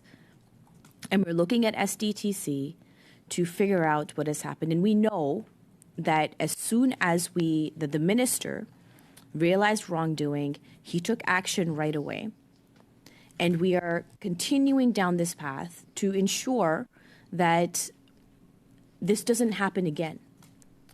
And in fact, I'm looking forward to debating Mr. Perkins' motion, which hopefully we'll do before time runs out in this committee, on what are the next steps. So production of documents which are already available in the House to all members, but will be, Mr. Perkins, and then asking, knowing that those documents don't exist, asking for further documents of meeting minutes, informal meeting minutes, that we know and have been confirmed by PCO officials that they don't exist. I'm really not sure how that helps us further this study at all. So I do hope that members will support my amendment to strike what is blatantly obvious, what we've already been told by PCO officials, that these transient minutes, scribbles on a notebook or whatever they may be, do not exist. So why are we asking for them? Other than, I don't know what kind of political advantage anybody would be able to gain from them.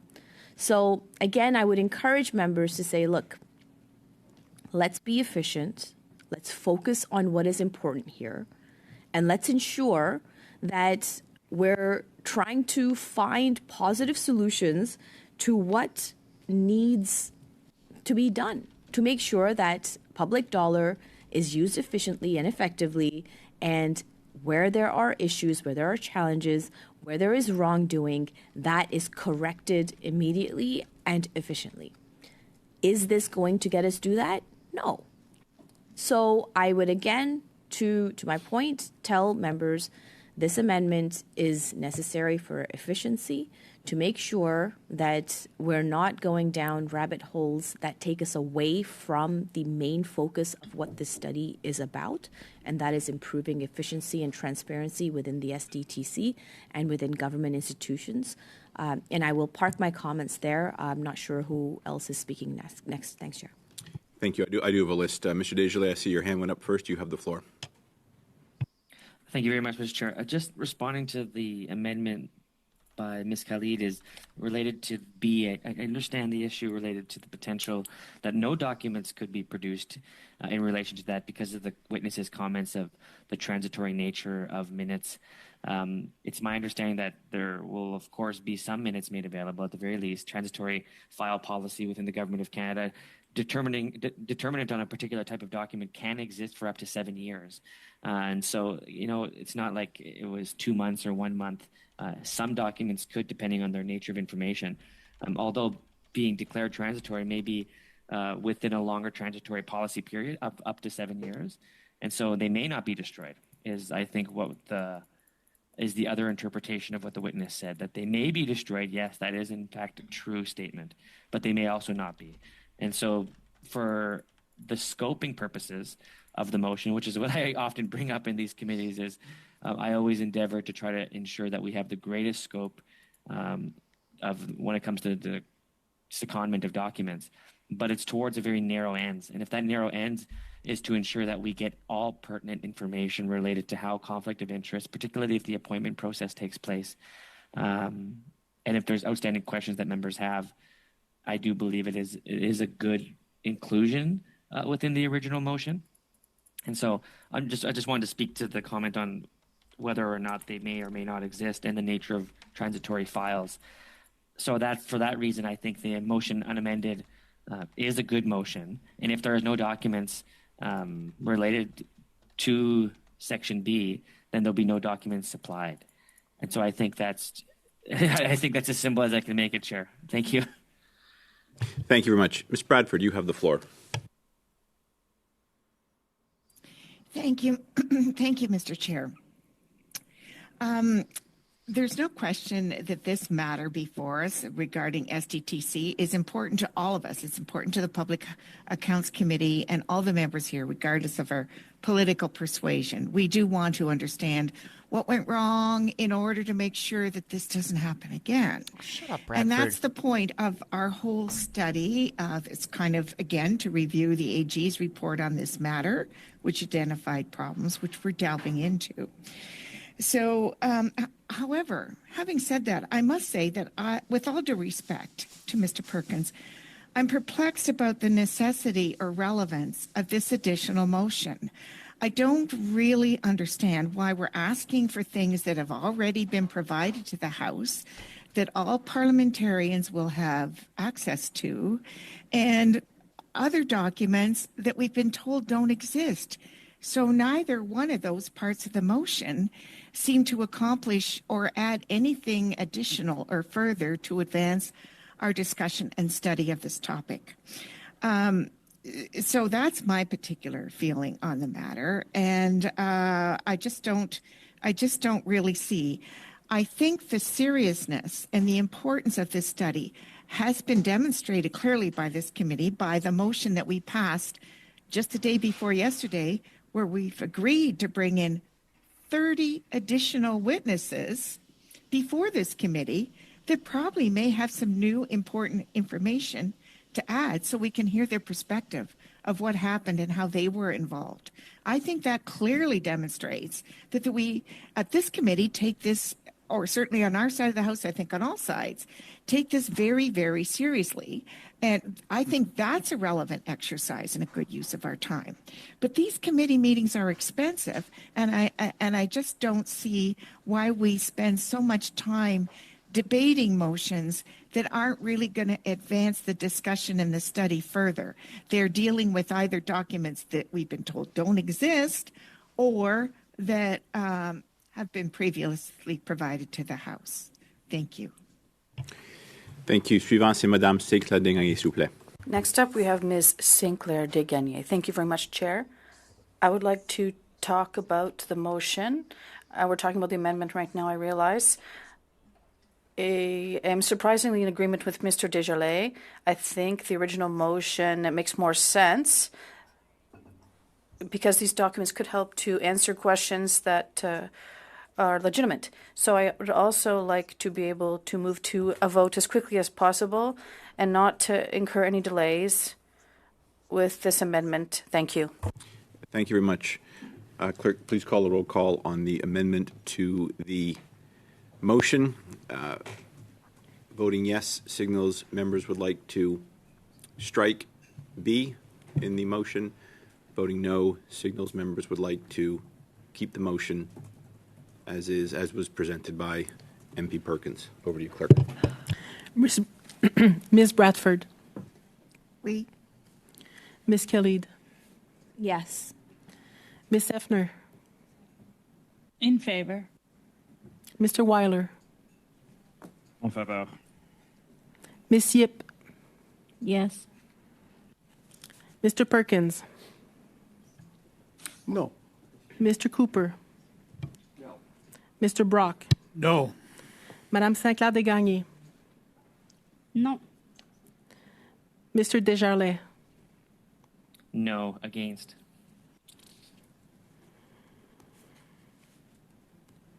Five yeas, 5 nays. Thank you. The amendment to the motion is defeated. I'm going back to the list now. It's to Mr. Desjardins. Wow. But before I turn to you, Mr. Desjardins, Madame Sinclair Desgagnés, est-ce que votre main est levée pour... Did you raise your hand to speak again to the motion, Ms. Sinclair Desgagnés? No?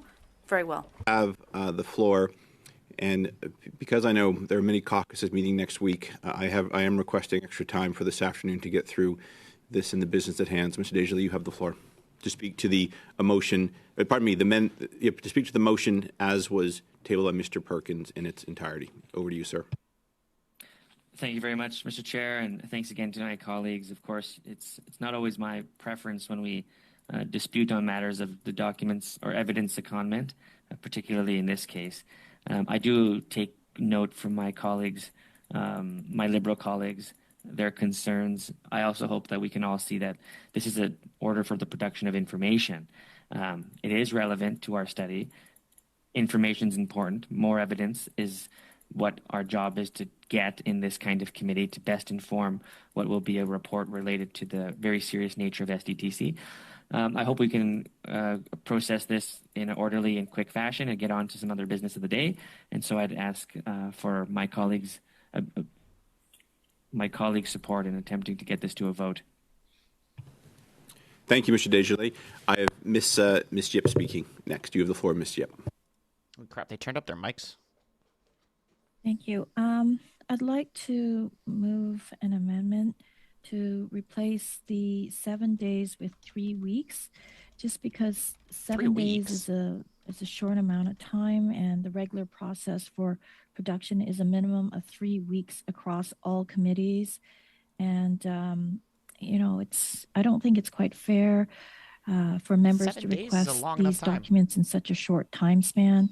Standard of 3 weeks really should be respected, both to ensure nothing is missed, translation is adequately conducted, and the committee stands by its precedent on this. Thank you very much, Ms. Yip. I have an amendment to the motion to change the time from 7 to 21 days. That's calendar days. Mr. Perkins, you have the floor. I just point out the contradiction of MP Yip, who said the House already has them, so they should be able to produce them and wouldn't need 3 weeks if the House already has them. Thank you very much. That's true. That's so true. Clerk, could you call a vote on the amendment to the motion? Voting yes signals members would like to extend the deadline to 21 calendar days. Voting no signals the motion will remain as is with a 7-day deadline. NDP and Bloc will vote no. Ms. Bradford. Yes. Liberal, yes. Ms. Khalid. Liberal, 2, yes. Ms. Effner. En faveur. Mr. Weiler. Favor. Ms. Yip. Favor. Oui. Mr. Perkins. No. Mr. Cooper. No. Mr. Brock. No. Madame Sinclair-Desgagnés. Oui. Mr. Desjardins. No. Defeated. Defeated 5 on 5. 6 yeas, 4 nays. Oh, it was what? I Very counted good. The 5. amendment is passed. The motion is amended with a time, a response 6 on time 4. Come of on. 3 weeks from today.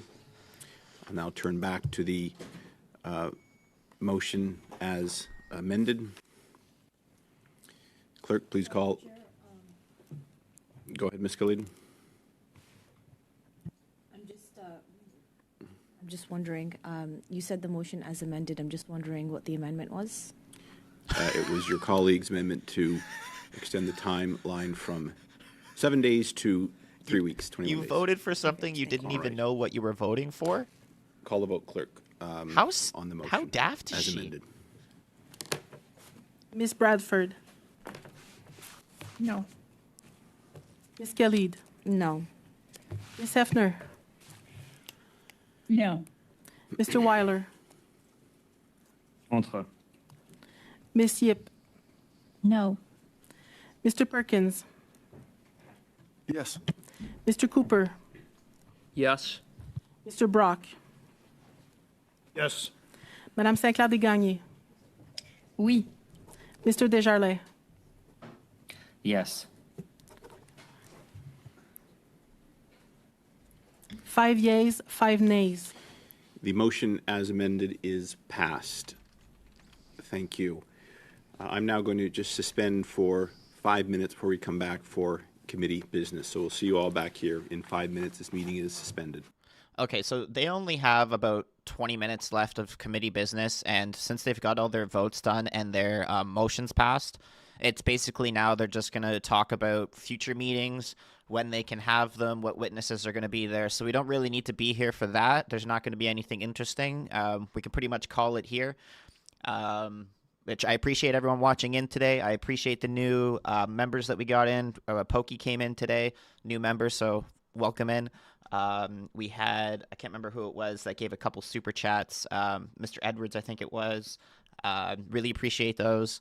And if you don't want to watch the whole live stream, like if you just came in now, I'm gonna clip MP Brock's and MP Cooper's good testimonies, and I'll just put those out on my channel. So if you don't want to watch the whole 3 hours, if you just want the good little 5-minute clip, that'll be on my channel later.